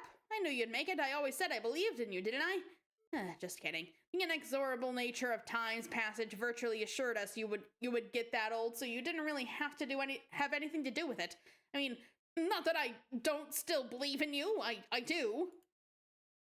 Oh, poor Jane. I can't believe it's already been... How long? What, like a year already since we entered? Holy moly, where does the time go? It's been more like 5 months. Oh, well, that's still a pretty long time. I have to admit, it's been a longer stint than I expected. Certainly one involving more downtime than I would have guessed. I really thought we would have been treated to more action. What being legendary players of a mysterious cosmic game, but no, it seems the primary duty of our so-called nobles is to wait around, twiddling our thumbs. I'm really beginning to wonder what these fabled heroes will arrive, and are they really going to be those we've been led to... And are they really going to be those we've been led to believe? I sure hope so. I'd love to meet my pen pal, dear old departed grandma. But as a feisty youngster, oh, what a hoot that'll be. And you with your pop-pop, let's not forget about him. Not to mention the young Strider and the Lond relatives. I bet they're a barrel of laughs. I met them once, but I was too shy to say anything. Then I got in a fight. Did I ever mention that, Jane? Yes, many times. Not to say it's been all downtime and doldrums. Exploring's been great. Finding treasure, solving riddles, becoming better friends. I wouldn't trade that for anything. It may be we're getting close to something big happening regardless. Every day it seems like more and more undead creatures crawl from out of the shadows. Bigger ones and stronger ones. Does their presence herald something worse coming? Just as legends indicate our presence heralds something better? I just wish we could actually kill the fucking things. Even the little ones can absorb so much damage before yielding any spoils. Remember, Jane? Remember at the start how we kept trying to kill them? He's just rambling on and on and on. We would all gang up on like an imp skeleton for an hour, just clobbering it repeatedly, knocking its bones down, waiting for it to reassemble and keep coming at us, only to finally be rewarded with a shitty pittance of grist. But I guess the silver lining was to force us to explore ruins more often and scavenge for loot there, and so I think we've learned a lot more this way. But it sure makes resources hard to come by, having to get them exclusively from chests and whatnot.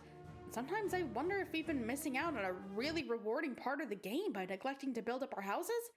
Makes you wonder. But it just costs so much. Better to stick to making more practical stuff, don't you think? Nope. The kitties are play fighting in the other room. Sometimes I wonder if the heroes had the same problems in their game. Do you think they found an easier way to kill skeletons? Or were they just as shameless as us when it came to splurging our precious grist on swanky new duds? Did the same enigmatic bard haunt their game? And if so, which hilarious dead trolls did he throw into the flash blobs? Oh dear. My aerosol tells me he knows many things about the heroes because he saw them in action when he was alive, but he won't tell me a thing about them. These troll sprites sure do love keeping their secrets, don't they? That's nice, Jake. I'm kind of busy though. What did you actually want to talk to me about? Actually, why don't we just talk about it tomorrow? Okay, we can talk about that if you insist. Really, Jane, you know how to twist a fella's arm. I just wanted to get your take on what you might call my own personal ultimate riddle. It involves Dirk. Oh. You don't say. Happy birthday, Jane! Oh my god. Happy birthday. That's true, I haven't seen him in a couple days. I have been lying low for a while, but I just received another series of pushy inquiries from him. Maybe I shouldn't be too hard on the guy, since he was probably just concerned not having heard from me and all. But I still couldn't help but detect a tone of desperation, like he could sense I may be having doubts. Yeah, it's just like the perfect encapsulation of like, is he serious right now? This is the last thing I needed. Oh my god. Oh, nice. Firefly. It is a very sweet song.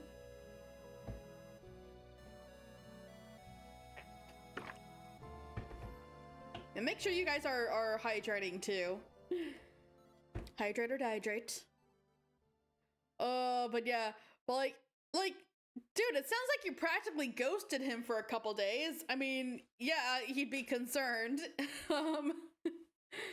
If you just like go off to a planet with him not knowing where you are and not answering him. I hydrate every time Jake makes a blunder.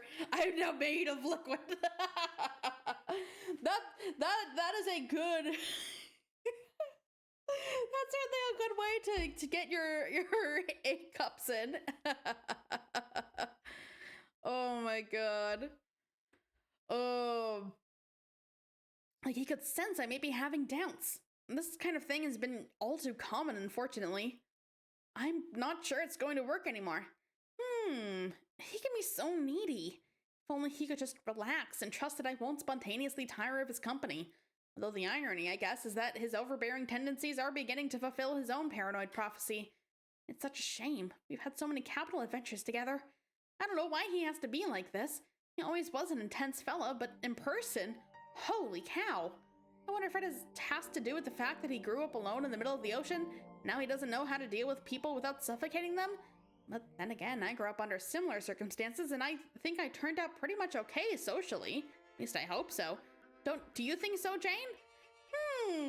Well, I could think of a few criticisms of your social abilities. But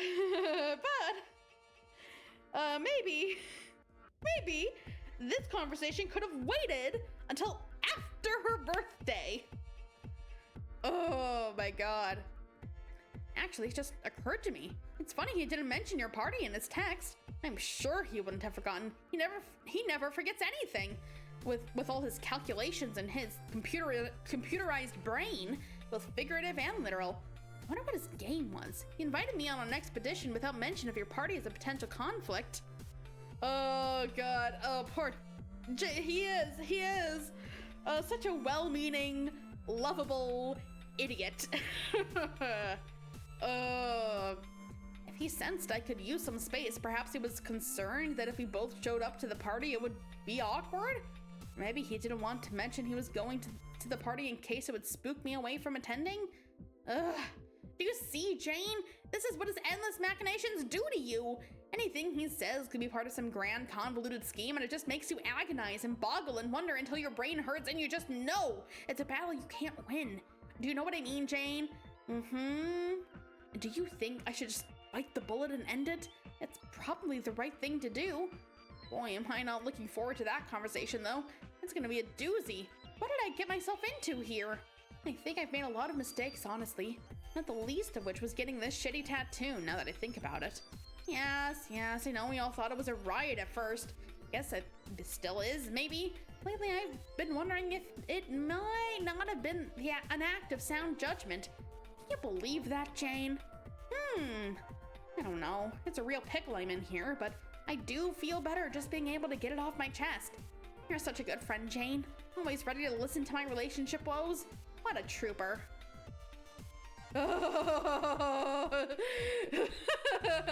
Oh, Jane. Whoa, Jane, and I love you. Oh, poor Jane. She is at her wit's end. Oof. Crash out incoming? God, I hope so. She deserves a good crash out. She deserves it after all the shit poor Jake's been putting her through. Oh my god. It never ceases to amaze me how excellent you are at this friendship business. Where would we all be without you? In a way, you really have been the glue holding us all together on our adventure. Gosh, you're a stand-up gal. No, which actually reminds me of another thing that's been bugging me about Dirk. He can often be almost hilariously self-absorbed. Don't even get me on started when he starts going off on these long monologues about his philosophical complications. Oh geez, self-absorbed, going on long monologues. I'm not sure he actually has much of a filter when it comes to what others regard as interesting points of conversation. Oh dear. Not to rack on the guy too hard, but I guess at times I would just like to see a little more self-awareness from him is all. Self-awareness! Ha! Yeah, that sure seems to be in short supply around here. Jake, did I tell you what happened on our last expedition together? Jake. I can't remember if I mentioned. Oh man, but thinking back on what happened, it's even more ridiculous in retrospect. Where do I begin? Jake. What? Shut up! Huh? Shut up! Did I say something wrong? Oh dear. Jake, please stop talking. I don't. Jake, I said shut up! What? Just shut the fuck up! Crashout coming! Oh yeah! Ay caramba, what in tarnation is the matter, Jane? What's the matter? What's the matter? I am sick and fucking tired to death of your insufferable blithering bullshit. Whoa there, you seem really worked up. Maybe we should just calm down and talk this through like sensible adults. Oh, the time for talking like sensible adults has long passed, dude. Also, you're going kind of heavy on the caps there, aren't you? Sort of makes it seem like you're shouting. Just saying, I am shouting! There are literal shouts of anger coming out of my actual mouth and they are directed at you! Yikes, well, okay then. Can you tell me why you're so upset with me? Is it because I forgot your birthday party? Because I do feel awful about that. Oh my god, why are you so clueless? I can't stand it! Really, I feel like a tool about forgetting. You know how I am, I forget stuff. I mean, shucks Buster, if I knew how to make it up to you, I would. If it ameliorates matters any, I am sighing pretty much the shuckshiest Buster of contrition I can manage. It's not about my birthday. The fact that you forgot certainly doesn't help, but that's not it. See, you just don't get it. Oh, and could you please stop saying Shucks Buster? Shucks Buster was my thing, and you stole it. I thought Shucks Buster was sort of our thing. No, it was my thing, but I allowed it to be our thing back when you used to give a shit. But now it's just mine, and you can't have it anymore. Okay. I suppose I could go with Shoot Buddy or Fudge Jr. Or maybe forgo an analogous catchphrase altogether. But I clearly stepped into big time with you, and I'd really like to know what I did. Oh boy, what didn't you do? Oh dear. Oh, Fefida. I do love her. She looks so cute. Oh, but poor Roxy and Fefida over here, just like eyeing each other like, oh well, this is happening, finally. Jake, let me ask you, do you even remember the last time we talked? Wasn't it a few days ago? No, try a few weeks ago. And even then you messaged me just to talk about some stupid shit that happened with Dirk. A tedious gesture which you then saw fit to reprise on my birthday of all days, whilst considerately forgetting about it. And even when I reminded you about it, you still barged ahead with your self-indulgent relationship claptrap anyway. I didn't realize it was so long ago. Sorry about that. Again, all I can say is, where does the time go? I guess I have trouble keeping up with everything I'm supposed to, which it would seem includes personal relationships as much as calendars. I'm not much of a leader of people. Not like you are, Jane. I think when it comes to adventuring, maybe I'm more of a solo act? Which, now that I think about it, might be contributing to my problems with Dirk. Maybe that's part of the reason why I needed some space. Oh, brother, there we go again, blustering about my problems. I guess I see what you mean. But really, if you wanted to talk sooner, then why didn't you get in touch with me? It feels as though I'm always the one to say hello to you lately. Yeah, that's because every single time we chat, you do nothing but talk about yourself. You never ask me how I'm feeling or what I've been up to. You just launch into your romantic problems and I just listen like an accommodating fool as always. So I stopped bothering. Why should I subject myself to that repeatedly? You might actually be the most thoughtless, self-centered person I have ever met. I can't believe I used to feel... Huh? You used to feel what? Jake, has it ever occurred to you how it must feel for someone to listen to her friend go on and on about his boyfriend problems when all along she... But she just couldn't say because she blew it and it was too late to... I don't even know why I'm bothering to explain this to you. Never mind. No, now hold the phone. Jane, I think I may finally understand what's been going on here. In retrospect, I can't believe I've been this blind. You're right, I can really be deplorably thick sometimes. Looking back, I can see how many of our conversations must have been torment for you. You really should have told me how you felt sooner. Yeah, I know. If you told me you had the hots for Dirk, I would have backed off without another word. What are friends for? Oh, God. Oh, God. Oh. Oh. Oh. And the knife goes deeper. Oh, dear. Oh, no. Yeah, you go ahead, Jane. Let it out. Let it out. Whew. Oh, wait, did I say something dumb again? Consarn it. I think maybe something is getting lost in translation over our respective chat clients. Maybe we should just wait until tomorrow and just clear the air face to face at your party? No! You aren't coming to my party! Now, come on, Jane, be a sport. You aren't coming to my party because there isn't going to be a party. Go raid some tombs with your boyfriend. Go make out with him or break up with him or whatever it is your fickle, selfish heart desires. I am at the end of my rope with you. I am fed up with your stupid movies and your stupid adventures and your stupid old-timey charms and your stupid dashing good looks. Who needs any of it? I say, Jane, before you do anything rash.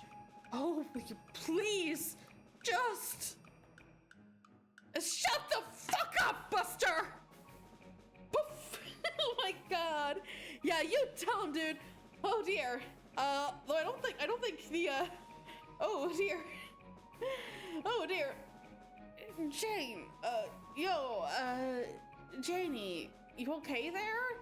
I will be peachy fucking keen once I stomp this novelty mustache headset into oblivion and not a moment sooner. Janie, that ain't a reasonable thing you said. Au contraire, I believe you will find that once this piece of shit has been reduced to subatomic particles, we will all come out smelling like fucking roses. Jane, stop it. You're upsetting Vefida. Oh my God. Oh, my cat is actually meowing in distress in the background. I think I freaked him out with all the yelling. Oh my God. Hi.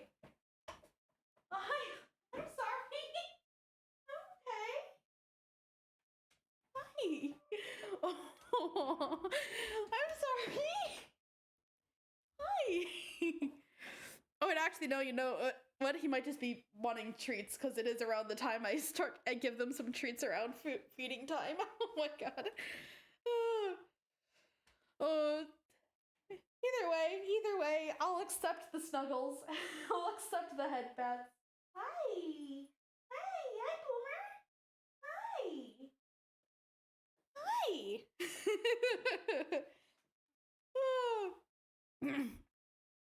Jane, stop it. You're upsetting Fefida. Just think of Fefida is all I'm asking. Poor Fefida. Fefida Sprite. Hi, buddy. Hi. Hi. Oh, do you want attention? You want attention. Oh, poor Fefida, my sweet patootie. You and I both know Fefida has had to deal with garbage from jerk-off boys before. So don't give me this poor Fefida crap. Yeah, my girl Fefida knows what's up. She's been around the D-bag block a time or two. Am I right, Fefida?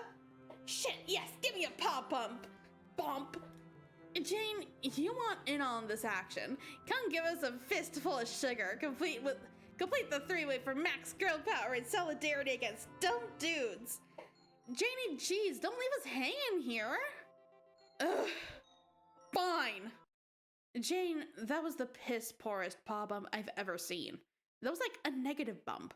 We're going to have to bump long and hard into the night to dig us out of this fucking bump hole you dug us into. But that tragic bump, that bump was like Shakespearean. It makes me want to weep softly and leave a bouquet somewhere. Someone plays a sad trumpet in the distance. Look, Fefita just sniffled a little at how sad that bump was. Shh. Okay, God was just trying to cheer you up. Take your mind off whatever the hell that was. You weren't serious about calling off the party, were you? Here, let me just get the chess guys to help put the table back on the roof. Maybe salvage the cake out of that sand dune over there, and nope, the chess guys just finished eating it. Oh, let's just make another, okay? No, I was serious. I'm not in the mood for a party anymore. So it sounds like you got jaked. Well, yes, that is the face of a girl who just got Englished with extreme prejudice. He was a blockhead and forgot your birthday, didn't he? I'm sorry, Jane. Yeah, me too. Can we maybe not rehash the whole terrible conversation, though? Yeah, we don't have to. Just maybe try not to hold whatever dumb shit he said against him forever. And that's just how the guy is. It's like, he doesn't mean to be a douche. But it's just kind of a byproduct of the whole ridiculous Jake English experience.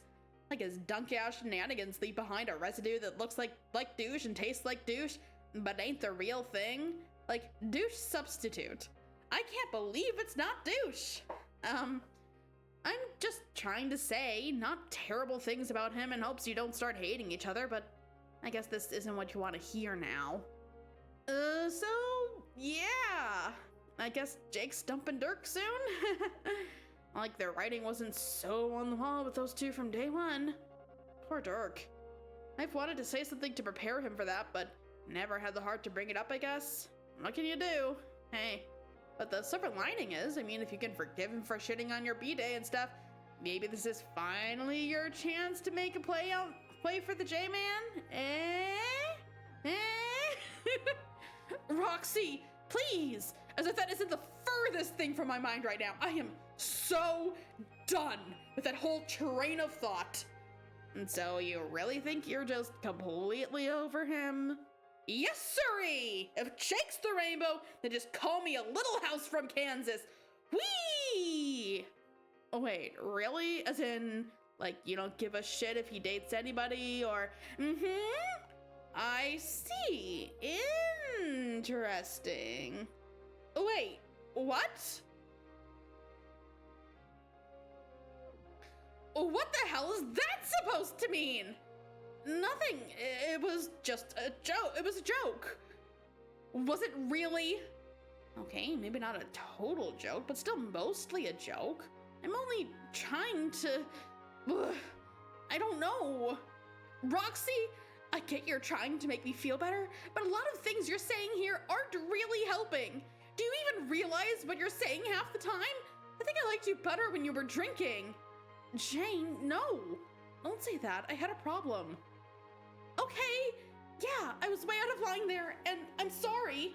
That stupid conversation with Jake just pushed me over some kind of edge, and now I'm feeling really, really distraught. This game is so much more depressing than I thought it would be. Everything is dead and empty and full of graves, and all we're supposed to do is just keep waiting and waiting and waiting, but for how much longer? And I still don't know where my dad is, and if you still haven't been able to reach Calliope, and what if they're both... And on top of that, all that, I may have permanently destroyed my friendship with Jake. And now, I just want to be alone. Jane, wait! I have to go! Where are you going?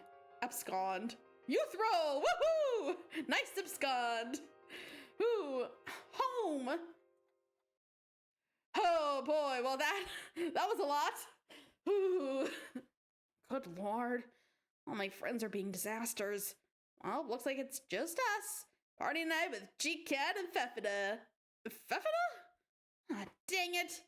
Hey, you know, I could have used some support there. There was all that profound shipping expertise when we really needed it. Usually I can barely shut you up, girl. Maybe you just clowned up all the drama. You'd have loved that pun, what I just said about the clams. Aww, so cute. Aw, that's okay. You had enough drama in your lives. You deserve some rest. Good night, sweet princess. So, G-Cat, I guess that just leaves the two of us. Wow, this is great. You gonna behave yourself? Not do anything too, vexing or Cheshire catty, I hope. Is he gonna vanish? Oh! Oh! Oh! Oh, motherfuck! Welp! Hey! GCat? Humans typically don't survive falls from this height. Oh dear. Oh, hello? Hello? Hello? Hello? She's hot, so it's okay. Oh my god. Jane, ollie outie. Oh boy, oh boy. Oh dear, oh dear. Well,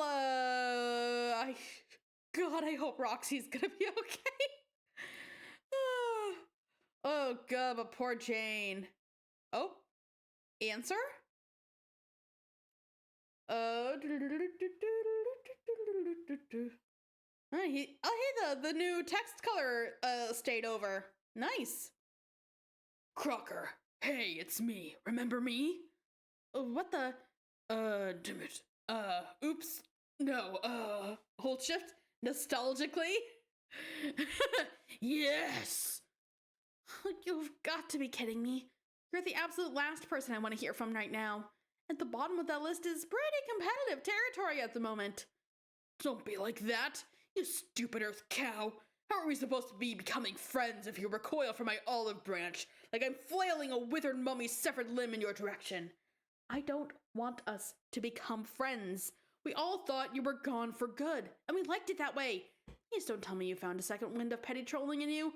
Hey, I don't troll. I jeer. Get it right. Trolling is for losers.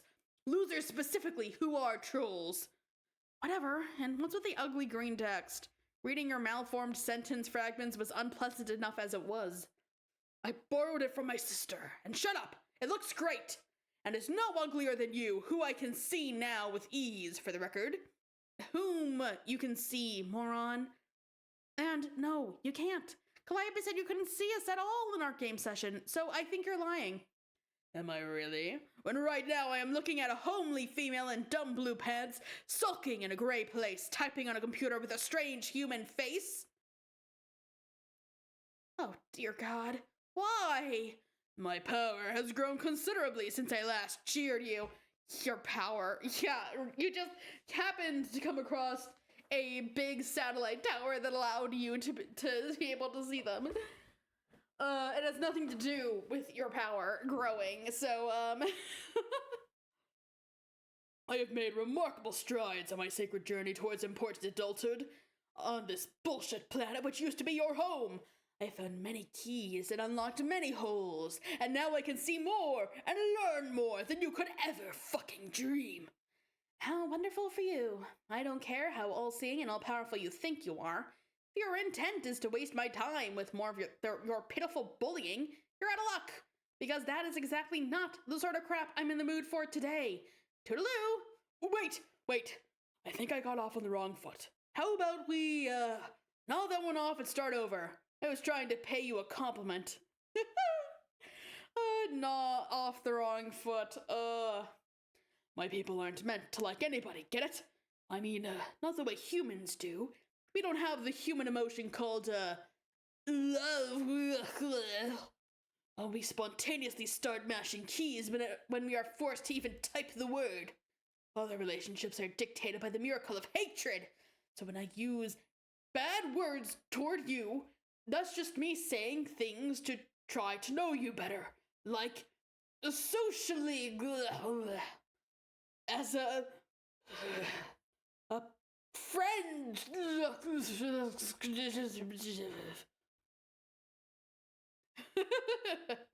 So when I say you're ugly, which you factually are, I mean that from my perspective of being normal and not a shitty alien, to say that you are actually attractive in an unpleasant way to my brain. Nope, that makes very little sense. Fuck! Try using your supposedly better smartness than mine and think somewhat laterally about, like, fucking culture. That isn't yours, you dumb bitch. Yes, I see it all too clearly now. You're clearly quite the charmer. No, come on. Dumb bitch is another great compliment, in the same vein as that which I just described. It's a term of endearment I use to talk about girls, who in my view have managed to avoid being utterly beneath my personal acknowledgement. This isn't complicated. Uh-huh. So you're actually trying to claim that you find me attractive from the alleged bad means good point of view of your hate-driven species? Definitely. I'm not joking around, Crocker. I've unlocked a bunch of your screens and spent a lot of time watching you, while thinking just the dirtiest thoughts.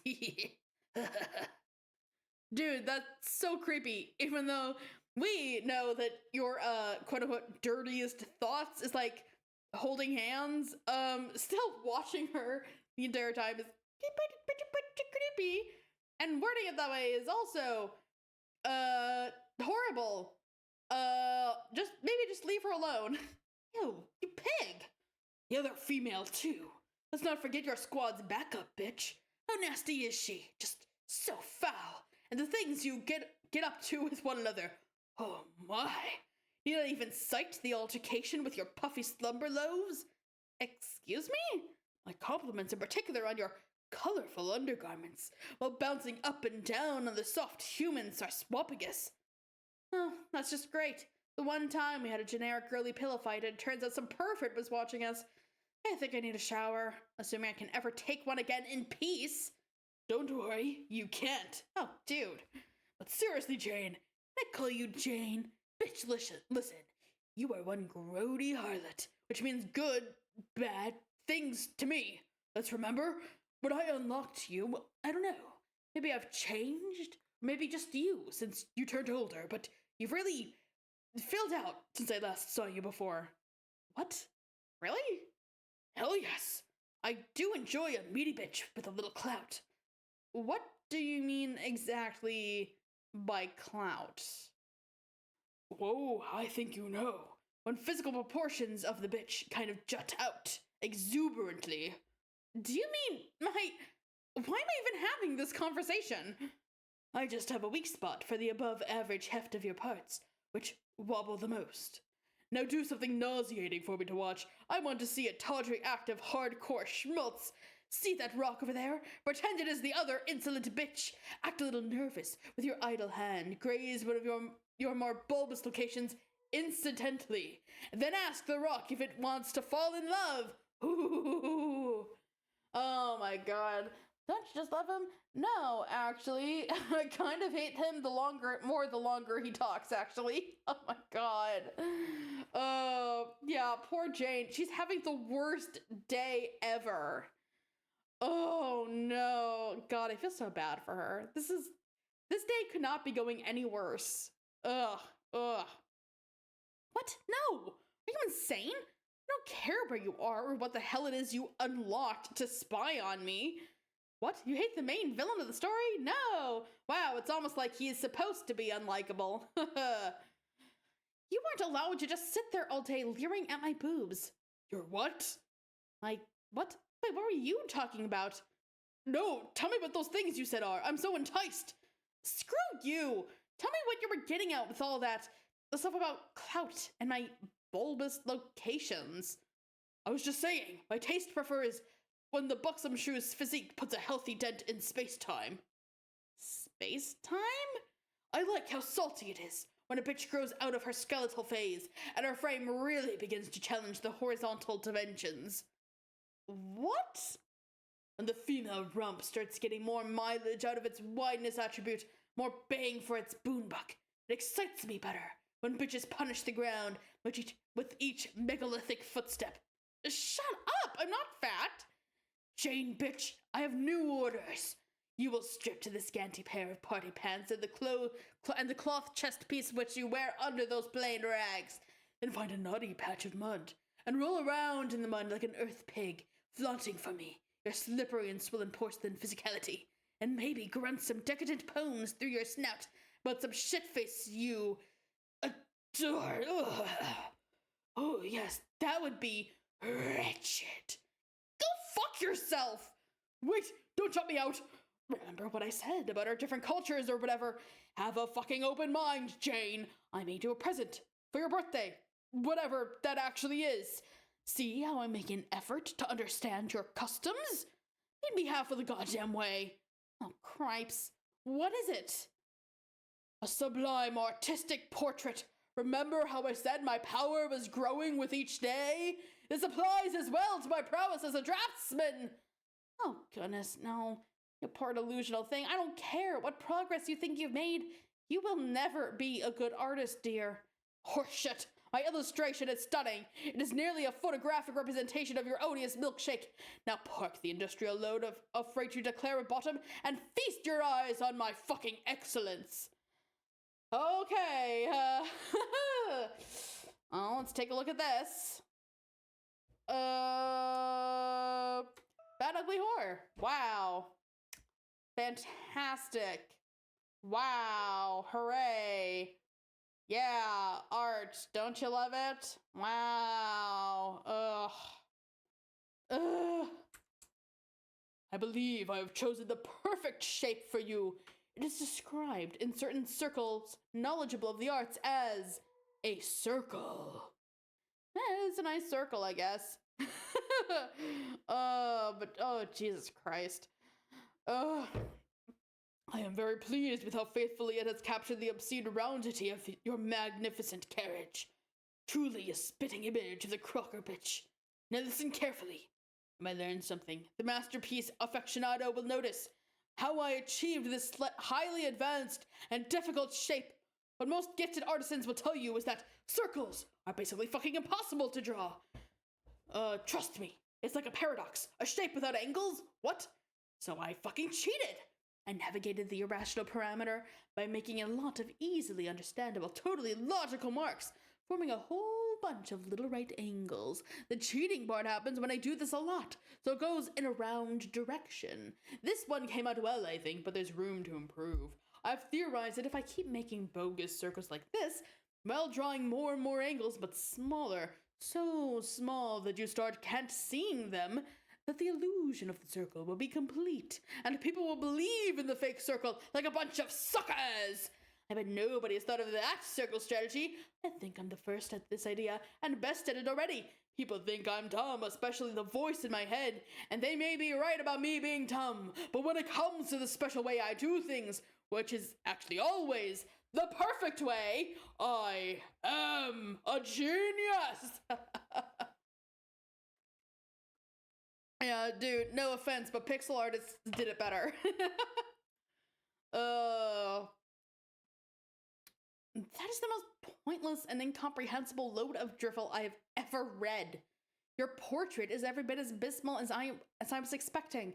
And for the last time, I am not fat. I think your claims of attraction to heavyset women, which you present as flattery, is an obvious ruse to get me to feel insecure about my appearance, and it isn't going to work. Oink. Shut your stupid face! Ugh, this birthday is so awful. Can't stand it. Why is everyone treating me like shit today? What did I do to deserve this? You are... Wait, what's the conjugation associated with human birth? Is it human borth? You were human borth. Shut up! I'm done humoring your perverted adolescent mind games. Tell me what happened to Calliope! Calliope! We want you back! Please come back and spare us from this lecherous nincompoop. Calliope! Why doesn't this work? Saying her name only wakes her up if she's alive. So your hog face can snort the dirty syllables all at once. Hell, I'll even give you a hand. Calliope, wake up, sis. Whoops, she can't. The bitch is dead. I don't believe you. Oh, it's true. I got somebody to stab her a lot. Then I stole her blood for my letters. No, that can't be true. I refuse to believe even you would do something so terrible. Jane, bitch, your preposterous female emotions are going to earth bananas again. Settle down and listen to boy reason. Do not make me demonstrate the veracity of my facts yet again. That saccharine tramp is a goner. She's never coming back, just like your dapper human guardian. What? What do you know about my father? Where is he? He's fucking dead, I swear. You're lying again. Tell me what you know. God, I'm trying to. My facts are having difficulty penetrating your hysterical attitude. Listen to me very closely. He was captured by an agent soon after you began your quest. He was then put in jail on Dursey. Okay, so he's on Dursey then? Bitch, you aren't paying attention.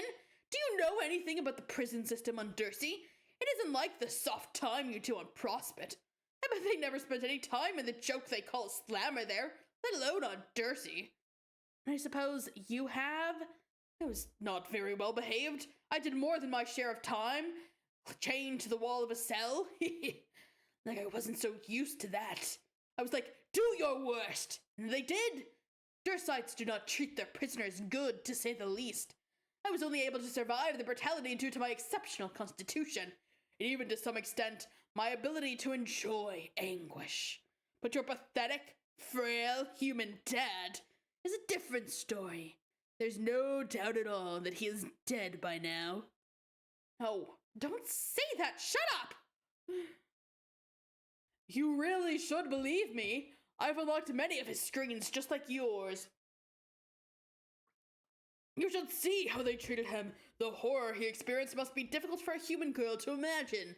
Perhaps I should capture one of the visuals and show you firsthand. You bastard! I said shut up! His agony was magnificent and very long-lasting. You see, he was a VIP, a very important prisoner, so they gave him special treatment. Under such cruel circumstances, I believe he would have traded his favorite hat for a swift end to his hilarious suffering. Stop it! But it was so wonderful and great to watch. Between your father's demise and his daughter's epic posterior, looming large on my video displays, I really must thank your entire family for hours of scandalous enjoyment.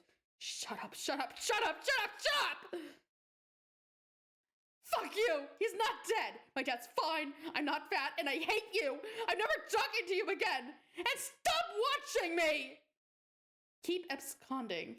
Jesus, this is really the worst birthday ever. Holy shit! Oh my god. Oh god. Whew. Poor Jane.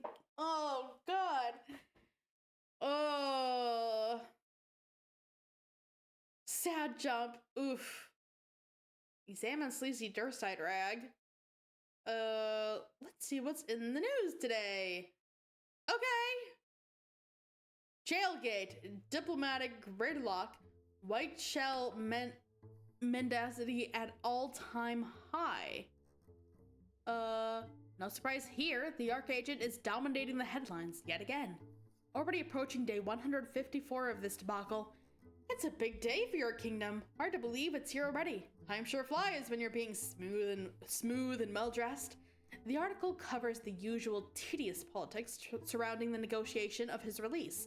After weeks of posturing and grandstanding, Prospect's terms have been bargained down to a polite apology, signed by the Condesi herself. Or those were the terms you were last aware of. We checked to see if there have been any further developments. Yep, just as you thought, she refused those terms. Prospect then countered with a new offer. The apology no longer has to be polite. No way she cottons to that proposal either. It's quite obvious to you what's going on here. The White Queen was never really taking this negotiation seriously.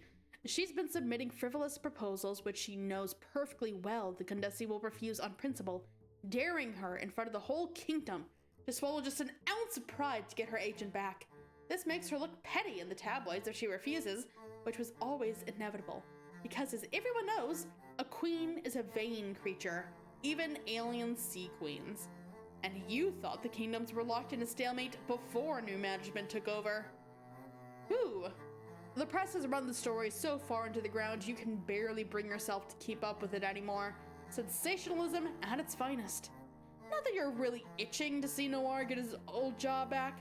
Talk about high-strung boss. The time in the clink should do him good, like a forced vacation, with accommodations nearly on par with a 5-star hotel on Dursey. Frankly, things run much smoother around here without him blowing a gasket every other day. Though you will say you couldn't really use his expertise as a pencil pusher. You never knew how anyone who could file paperwork quite like Noir. Sure, he complained bitterly about his desk job, but in truth, he was always a reluctant savant. He was always a reluctant savant of bureaucratic procedure and red tape. Now you're getting buried in all these damn tax forms and parking tickets. Maybe you should have them shuttled to his jail cell on Prospect so he can catch up. You have a feeling the Prohibition authorities will be willing to oblige. Actually, that's such a good idea. You can't believe you didn't think of it sooner. You'll have to get the droll on that pronto. Observe nobles. You step over to your cubicle of fenestrated walls, which you have had replaced since the prince trashed the old ones. You ordered the droll to sneak off to one of their worlds and whip up some fresh ones with a few alchemical upgrades while he was at it. The droll isn't really the sharpest tool in the shed, but he is certainly the most versatile and the most eager to please. If you have to watch his happy umbrella dance one more time, you swear to God. That was a black day for Dursey when the prince went rogue. Well, not rogue, that's a bad choice of words. Why did the damn moon girl have to be a rogue? Corners you into that pun every time. And it wasn't really a black day either, per se, since on Dursey a black day is actually a good day. Everyone's a pretty big fan of black around these parts. The point is, everything went to shit. You like to think you taught those seditious brats a lesson, though. What with the miles, their inescapability, etc. And it's a good thing you taught them a lesson when you did, because the next day, the Condesi had new orders for all agents. Engaging the nobles was thereafter strictly forbidden. No more sabotage, assassination attempts, any of that good stuff.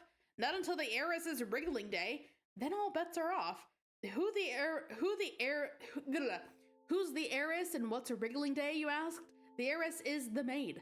Okay, you said. And her wriggling day? That's just her birthday, but phrased in alien. Like the anniversary of the day she was spawned, with cake and all that jazz. Come on, use your brain. All right, got it, you said. Anyway, that's tomorrow. Your guess is the orders came down from her boss, who, from what you've gathered, is even more of a head case than your presently incarcerated superior. When she starts kicking up a fuss, yelling at people, forking any poor slob unfortunate enough to make a misstep while grooming her hair, you know too well that's the frustration of an exasperated first officer. Would almost make you feel sympathy for the witch if you, like she, weren't clinically psychopathic. She's never copped to it, but you know she's got some schemes on the side. Every good right hand is gonna have something up its sleeve, some sort of contingency plan the boss doesn't know about. Trust you on that one. She's cooking something. It probably has something to do with the new prisoner she reeled in. You don't know what she wants with the girl yet, but she's always got something cooking. Or baking. Whatever. The point is, the woman spends a lot of time in the kitchen. Check on prisoner. Speaking of the new prisoner, you wonder how the old one is doing. You're not going to check on the new one. She's out of your jurisdiction. Like you said, the witch has her schemes. Whatever they are, you're going to leave that alone. You're more curious about the status of the fellow you captured 153 days ago. You take a stroll through the Dursey Penitentiary. This is where the Gen Pop is housed. For inmates, life is usually unpleasant and short down here. But the moment you laid eyes on the human prisoner, you knew you could never in good conscience lock him up in the dungeons and gulags with the common thieves, tax cheats, and parking fee delinquents. That would be a crime worse than those committed by all the inmates combined. No, a man of such distinction and strong fashion sense needed special accommodations, a cell reserved for very important prisoners. I'm kind of worried about what Dursey's idea of a cell fit for very important prisoners is. Proceed to solitary confinement suite. Going up. Oh, this actually doesn't look too bad. Oh. The prisoner appears to be doing well. You ask if you can get him anything, coffee, a newspaper, additional smoking apparatus. He indicates that since he lost his wallet, he's been running low on pipe tobacco. You say you'll see to it at once. Oh my god, he's practically being treated like royalty. Well, this is a maximum security suite that is virtually impossible to escape from. You've made it clear to all personnel that anyone who harms a hair on this man's head will have to answer to you. They're all very fortunate that his head doesn't seem to have any. God damn, he's good at shaving.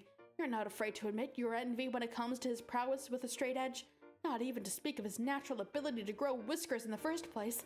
The lucky stiff. Ask what prisoner is doing. No need to ask. You can plainly see he's conducting some rather serious business with his mobile device. The network restricts access to within Dursey only, so he can't contact the nobles and do anything sneaky. But at his request, you've set up a kingdom-wide network to trade online tips with other Dursites pertaining to his interests, notably fashion. In the weeks since his arrest, the captive has become something of a celebrity on Dursey. His impeccable sense of business-like attire has taken the kingdom by storm and now trends feverishly among the social networking groups. Yeah, okay, there's only one social networking group, but it's trending feverishly in that one. You can't say you've been totally impervious to the craze yourself, nor can you say you weren't shamelessly complicit in promoting it. Hell, you can't even say you didn't mandate certain dress code modifications throughout the kingdom enforced under penalty of death. Nope, can't really say you can say any of that stuff. Oh god, this is funny. Hey Hadliker, we're here for you. Hadliker, I'm very concerned. Tell me what's wrong. Hadliker? Hadliker, state business. At all, help, need help. Show serious business. Ooh. Hadliker, at all, help, need help. One dapper black shell at Hadliker, state business. Finery friend at Hadliker, huh? No need for pants, thanks. At Hadliker, I'm very concerned. Tell me what's wrong. Pipe fan 413. Yes, at Hadliker, we are here for you. Hadliker, I sat on my favorite hat. No need for pants, thanks. Oh, Hadliker. Hadliker, this is not a black day for you. My condolences. It was an accident.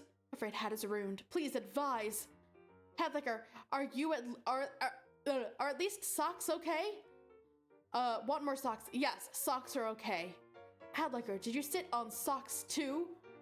Want more socks? No, did not sit on socks. Pipe pan for, okay, nice. No, did not sit on socks. I do not think sitting on socks would be a problem though. Hadliker, no, it is doubtful. Fair enough. One dapper black shell. Hadliker, need more information before I can advise. Please state your weight. And Hadliker agreed. Exactly how much vertical pressure was applied to top of the hat. Finery friend at Hadliker, report extent of damage to hat. Not sure. Hat in bad shape. Does not resemble hat much anymore. Considerably less handsome. More like rumpled head object now. Attempt to rectify hat integrity. Use same blunt instrument which got you into mess in the first place. Thank you for advice. Do you mean my bottom? Yes. Yes, agree with Dapper Black Shell. Hadliker, unsit on hat. Can one unsit on a hat? Maybe, I don't know. Turn hat upside down, then sit on hat? Yes, agreed. Sit on upside down hat to unrumble. By fan 413 at Hadliker, these men are leading you astray. Sitting on the hat again will only cause it further damage. Pipe fan 413, this will be the case even if the rumpled hat is inverted? Yes, this will be the case regardless of the hat's orientation. Greatly respect Pipe fan 413's knowledge of finery. I endorse his warning. Me too, so do I. On Pipe fan 413's recommendation, I withdraw my motion to unsit on the hat. Want more socks? Change his status to apologetic. Oh dear. But this is very important business. Okay, I'm now refraining from unsitting on hat. Other ideas? Yes. Go on, chuffed about duds. Hadliker, do you suppose it is possible that rumpled head object may have intrinsic value? I do not understand. Thinking outside the shell here. Hadliker, perhaps bring rumpled object to Haberdasher for appraisal? You suspect damage from bottom has caused hat to appreciate? Fascinating point of speculation, I wonder. If that's the case, perhaps sitting on the hat has released fashionable properties, heretofore concealed by unrumpled condition? You are suggesting the damaged hat will look more dapper? It's a possibility. Oh, what if hat licker struts in public wearing new rumpled head object with pride? What if hat licker begins new fashion sensation? Want more socks, what an exciting thing that would be. Want more socks, I want to be popular and famous, but I do not think I have the courage. Hat licker, what if you were to have company in wearing a damaged hat? Yes, maybe I will sit on my favorite hat as well. Yes, me too. Let us all create rumpled head objects, wear proudly. I cannot condone this activity, gentlemen. Pipe fan, why not, pipe fan? Pipe fan, why not? Pipe fan, why not? Pipe fan, why not? Pipe fan, why not, pipe fan? This is the positive male environment we need more of. Yes! Pipe fan, why not? Incinerate the damaged hat immediately. Do not ever wear such a thing in public. Burn the hat! Burn the hat! Burn it. Burn the rumpled hat. Burning the hat. I am burning the hat. Sitting on the hat was terrible. Burn all rumpled hats. They aren't dapper at all. Burn the mistake with fire. Oh dear.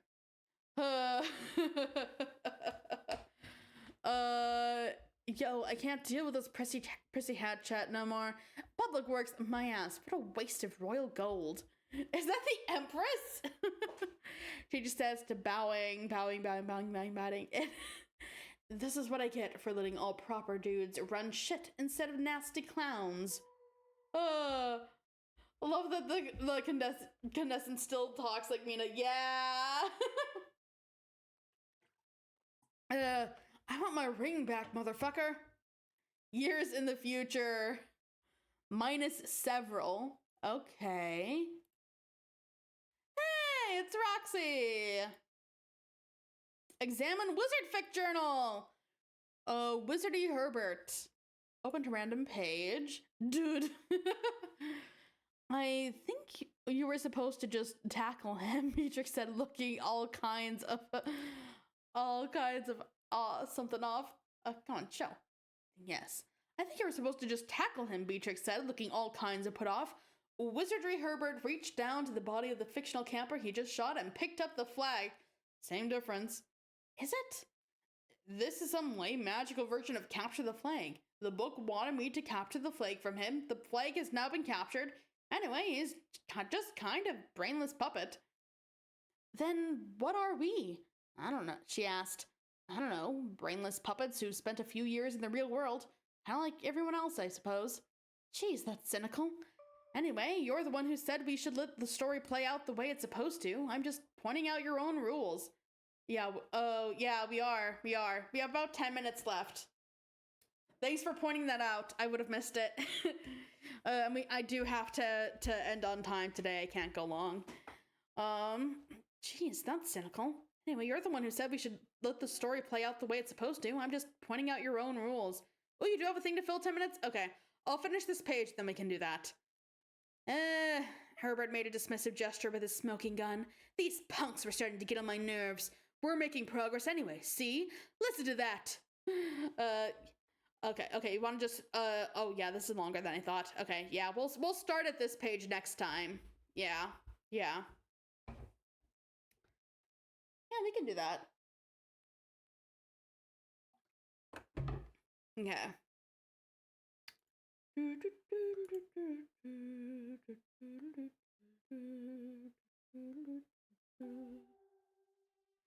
Okay, I think the easiest way to do this will be YouTube. Okay. Yeah, that's fine. Yeah, what do you have in store for us? I'm curious. Very, very curious.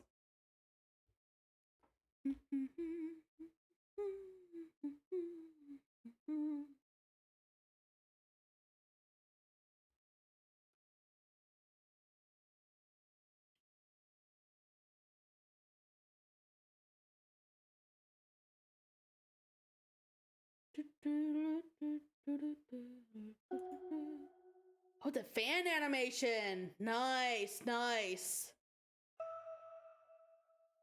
Get in the Discord. Nice. Keeping an eye out.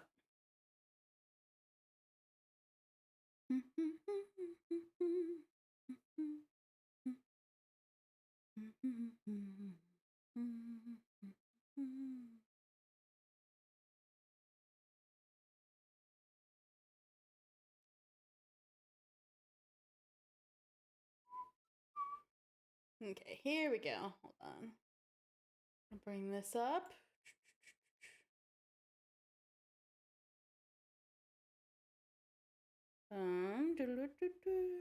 Here we go. Okay. Okay. Let's bring up. Where is? We'll change sources here. Oh, hello. Device not connect. Hold on. Hold on. There we go. There we go. Here we go.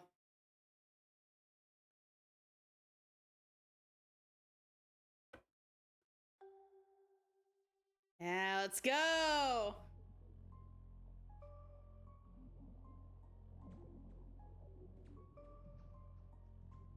Ooh.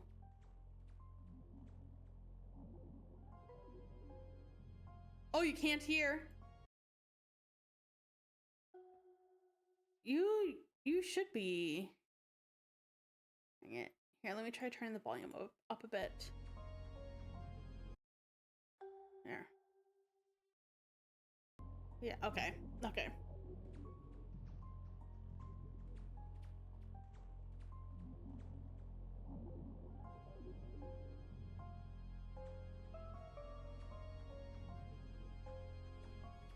Oh, you just had your own audio to the. This is a years-long project to make an animation for Malcolm Brown's song about the Black King fight. Nice! I think you guys have mentioned this before.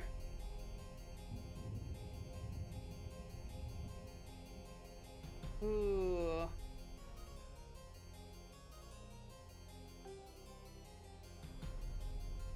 Yeah, yeah.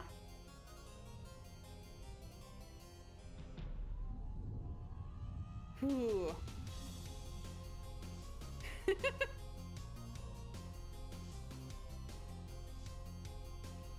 Just pie in the face. Yeah, peppery! All the luck. All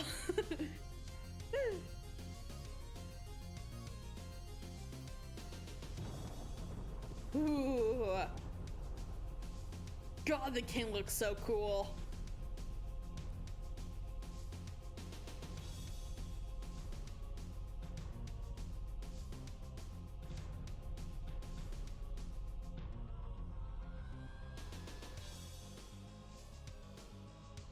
Nice.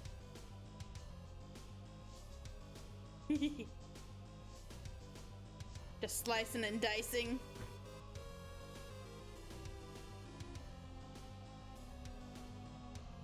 God, I love seeing all the different art styles and how many.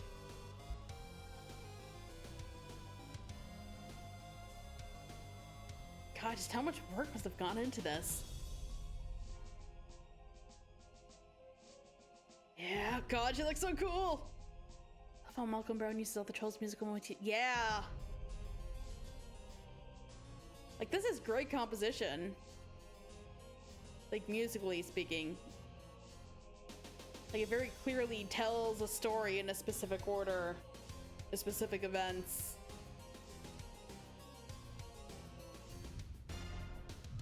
Nice. Oof.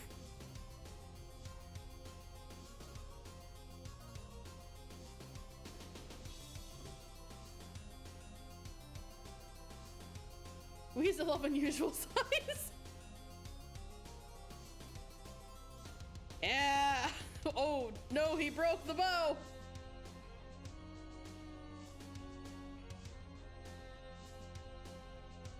Yes, channel the heroic spirit of Rufio.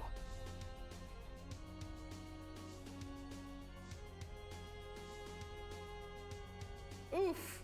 No. Oh.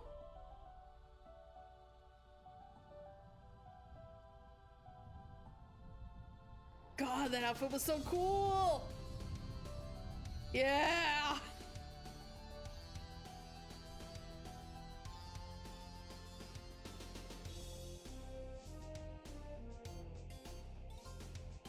Yeah, I love their teamwork.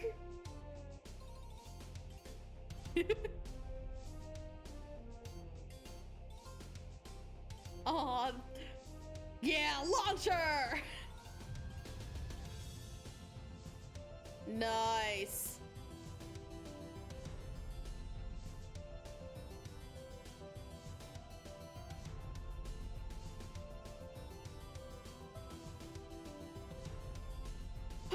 Our beautiful fish queen.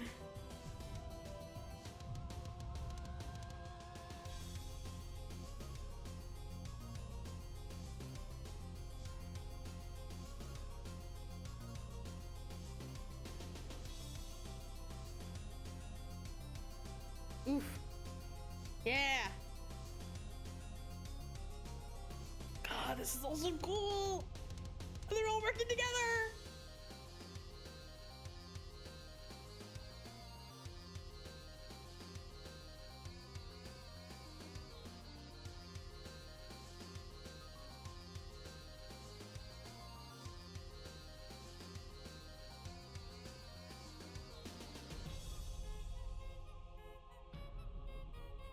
Oh God.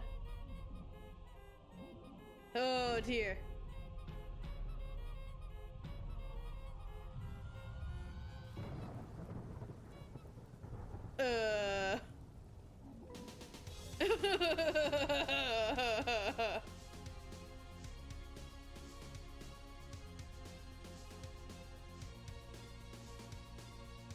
Ooh. Oh. Oh.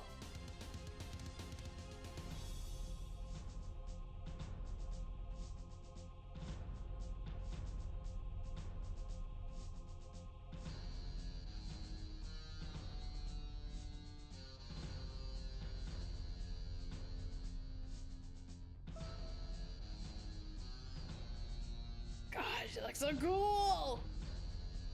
Oh, there go the dice. All the ancestor designs. Yes. Yes. God, that's so cool.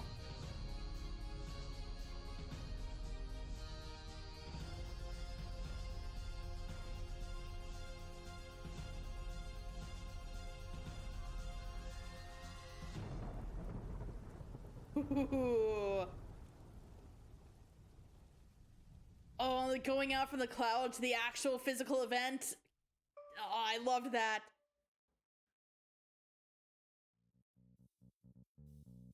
The end. Ain't over yet. Oh, you may not remember the where Gamzee did the most damage and then in one attack and then went back to doing nothing. Yeah. Oh yeah. Oh.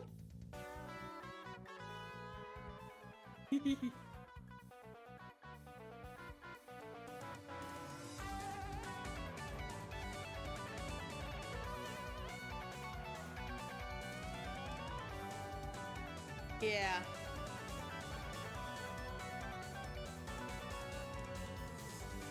Nice. Nice. Oh my God, look at all these artists. God, I love all her outfits. They all look so cool. Jeez, yeah, look at all this.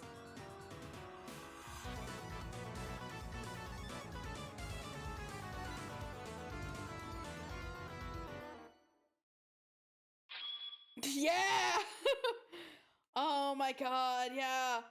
Oh my God, that's so cool. That's so cool. I love seeing like there were times where it mimicked the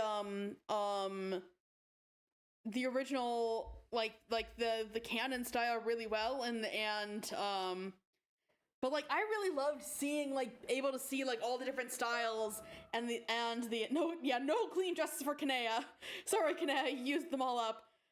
Yeah, but oh my God, I loved seeing all the different different styles of art in there, and God, there's like at least one point where I cover, I think they used just straight up a panel from the comic. Like, God, it's so cool. God, that's like nearly 8 minutes of animation. Okay, some of that's credits, so like we'll say like 7 minutes. Like, oh my God, like 7.5 minutes. Like that's a pretty long for a fan animation. Oh my God. Yeah. Oh my God. Yeah, they used 4 panels straight up because that's all we saw. Yeah. Oh my God. Like, that's just like so cool. Oh my God. And it was like a lot of these characters, like, or at least some of them, like I don't think we've really seen them like do a whole lot of cool fighting choreography in the comic, at least not yet. So it like Aerodin and like even Carcat somewhat, where like just being able to see where everyone's like pulling out their all. I mean, Aerodin didn't really get his poor bow. His like he had this like tricked out bow that looked like it was like specially made for him and everything, and it just still broke the first time he tried to use it. God, that was pretty early on. Okay, I'm probably not gonna find it, but oh my God, that was hilarious. Oh, I loved that. Like, it felt very true to like each character's still couldn't fire a bow. He never fires a single arrow. And yeah, it felt very true to like each character's like personality and fighting style and their abilities. Like, that's pretty freaking amazing. God, and every God, like all the different artists who worked on it. Oh my God, like there like, oh, God, hold on, I gotta bring back like, look at all these people who worked on this. That's a pretty amazing collaborative effort. It's hard getting that many people to work on one thing together. It's hard. Oh my God, that's incredible. Yeah, like, big shout out to the organizers too. Like, oh man, everyone who worked on this. God, it's incredible. That's amazing. God, I love seeing the Homestuck fandom was in full force at the time, and it really shows. Holy shit, that's amazing. Everyone wanted to be on it. Yeah, God, if I was in the fandom at that time and knew this was a project that was going on, hell, I would have wanted to be in on it. Oh my God. God, that's incredible. That's incredible. That's amazing. God, and the amount of sheer fandom creativity shoved into this thing, it's amazing. Oh my God, you'll love to see projects like this where like you can see like the love and creativity that's been sparked in the fandom. Like, God, like even aside from yeah. Beware other spoilers that could be there in the sidebar or whatever. Oh, I'm not really looking at anything else. But I'll just like, yeah, leave that there. But oh my God, like everything looked so cool, and I bet there are like dozens and dozens of things that I just like did not catch or did not did not notice. There was like so much crammed into every little scene and every little action. God, it's incredible. Yeah, huge shout out to everyone in the fandom who participated in this project. That's incredible. That's amazing. Holy shit. Oh, but yeah, unfortunately that's like all the time we have today. Oh, but man, what a high to end off on. Thank you so much, Mixolity, for pointing that out and and suggesting that to end off on. That's amazing. And I'm gonna have to like watch this a couple times at some point and just like analyze it a bit more closely. Cause like God, like God, when like they have her rolling the dice and everything, and like God, like there are things that some of the just like so fast that there's no way I caught everything. God, but I keep saying it, but like, God, that's so incredible. God, I love seeing fan creativity on, actually, I don't know, I really do have to go really soon here. We'll start on Sweet Bro and Hella Jeff next time, on Thursday. Yeah, so we'll start on Sweet Bro and Hella Jeff when we meet on Thursday. Yeah. Oh. But yeah. I hope you guys have a fantastic day. And yeah, that's like, God, I really love doing this and hanging out with you all and while reading through Homestuck. It's great. It's great. I love it. Yeah, I hope to see you guys on Thursday. We'll be starting with Sweet Bro and Hella Jeff, and then we'll start back here with the wizard fic. Oh, thank you so much. That like means a lot. Yeah, I'll see you guys on Thursday. I hope you guys have a fantastic rest of your day. Get sunlight if you can. Stay warm, stay cozy. It's actually pretty nice today here. We have some sun. It's not being blocked by snow and clouds this time. But yeah, bye. I love you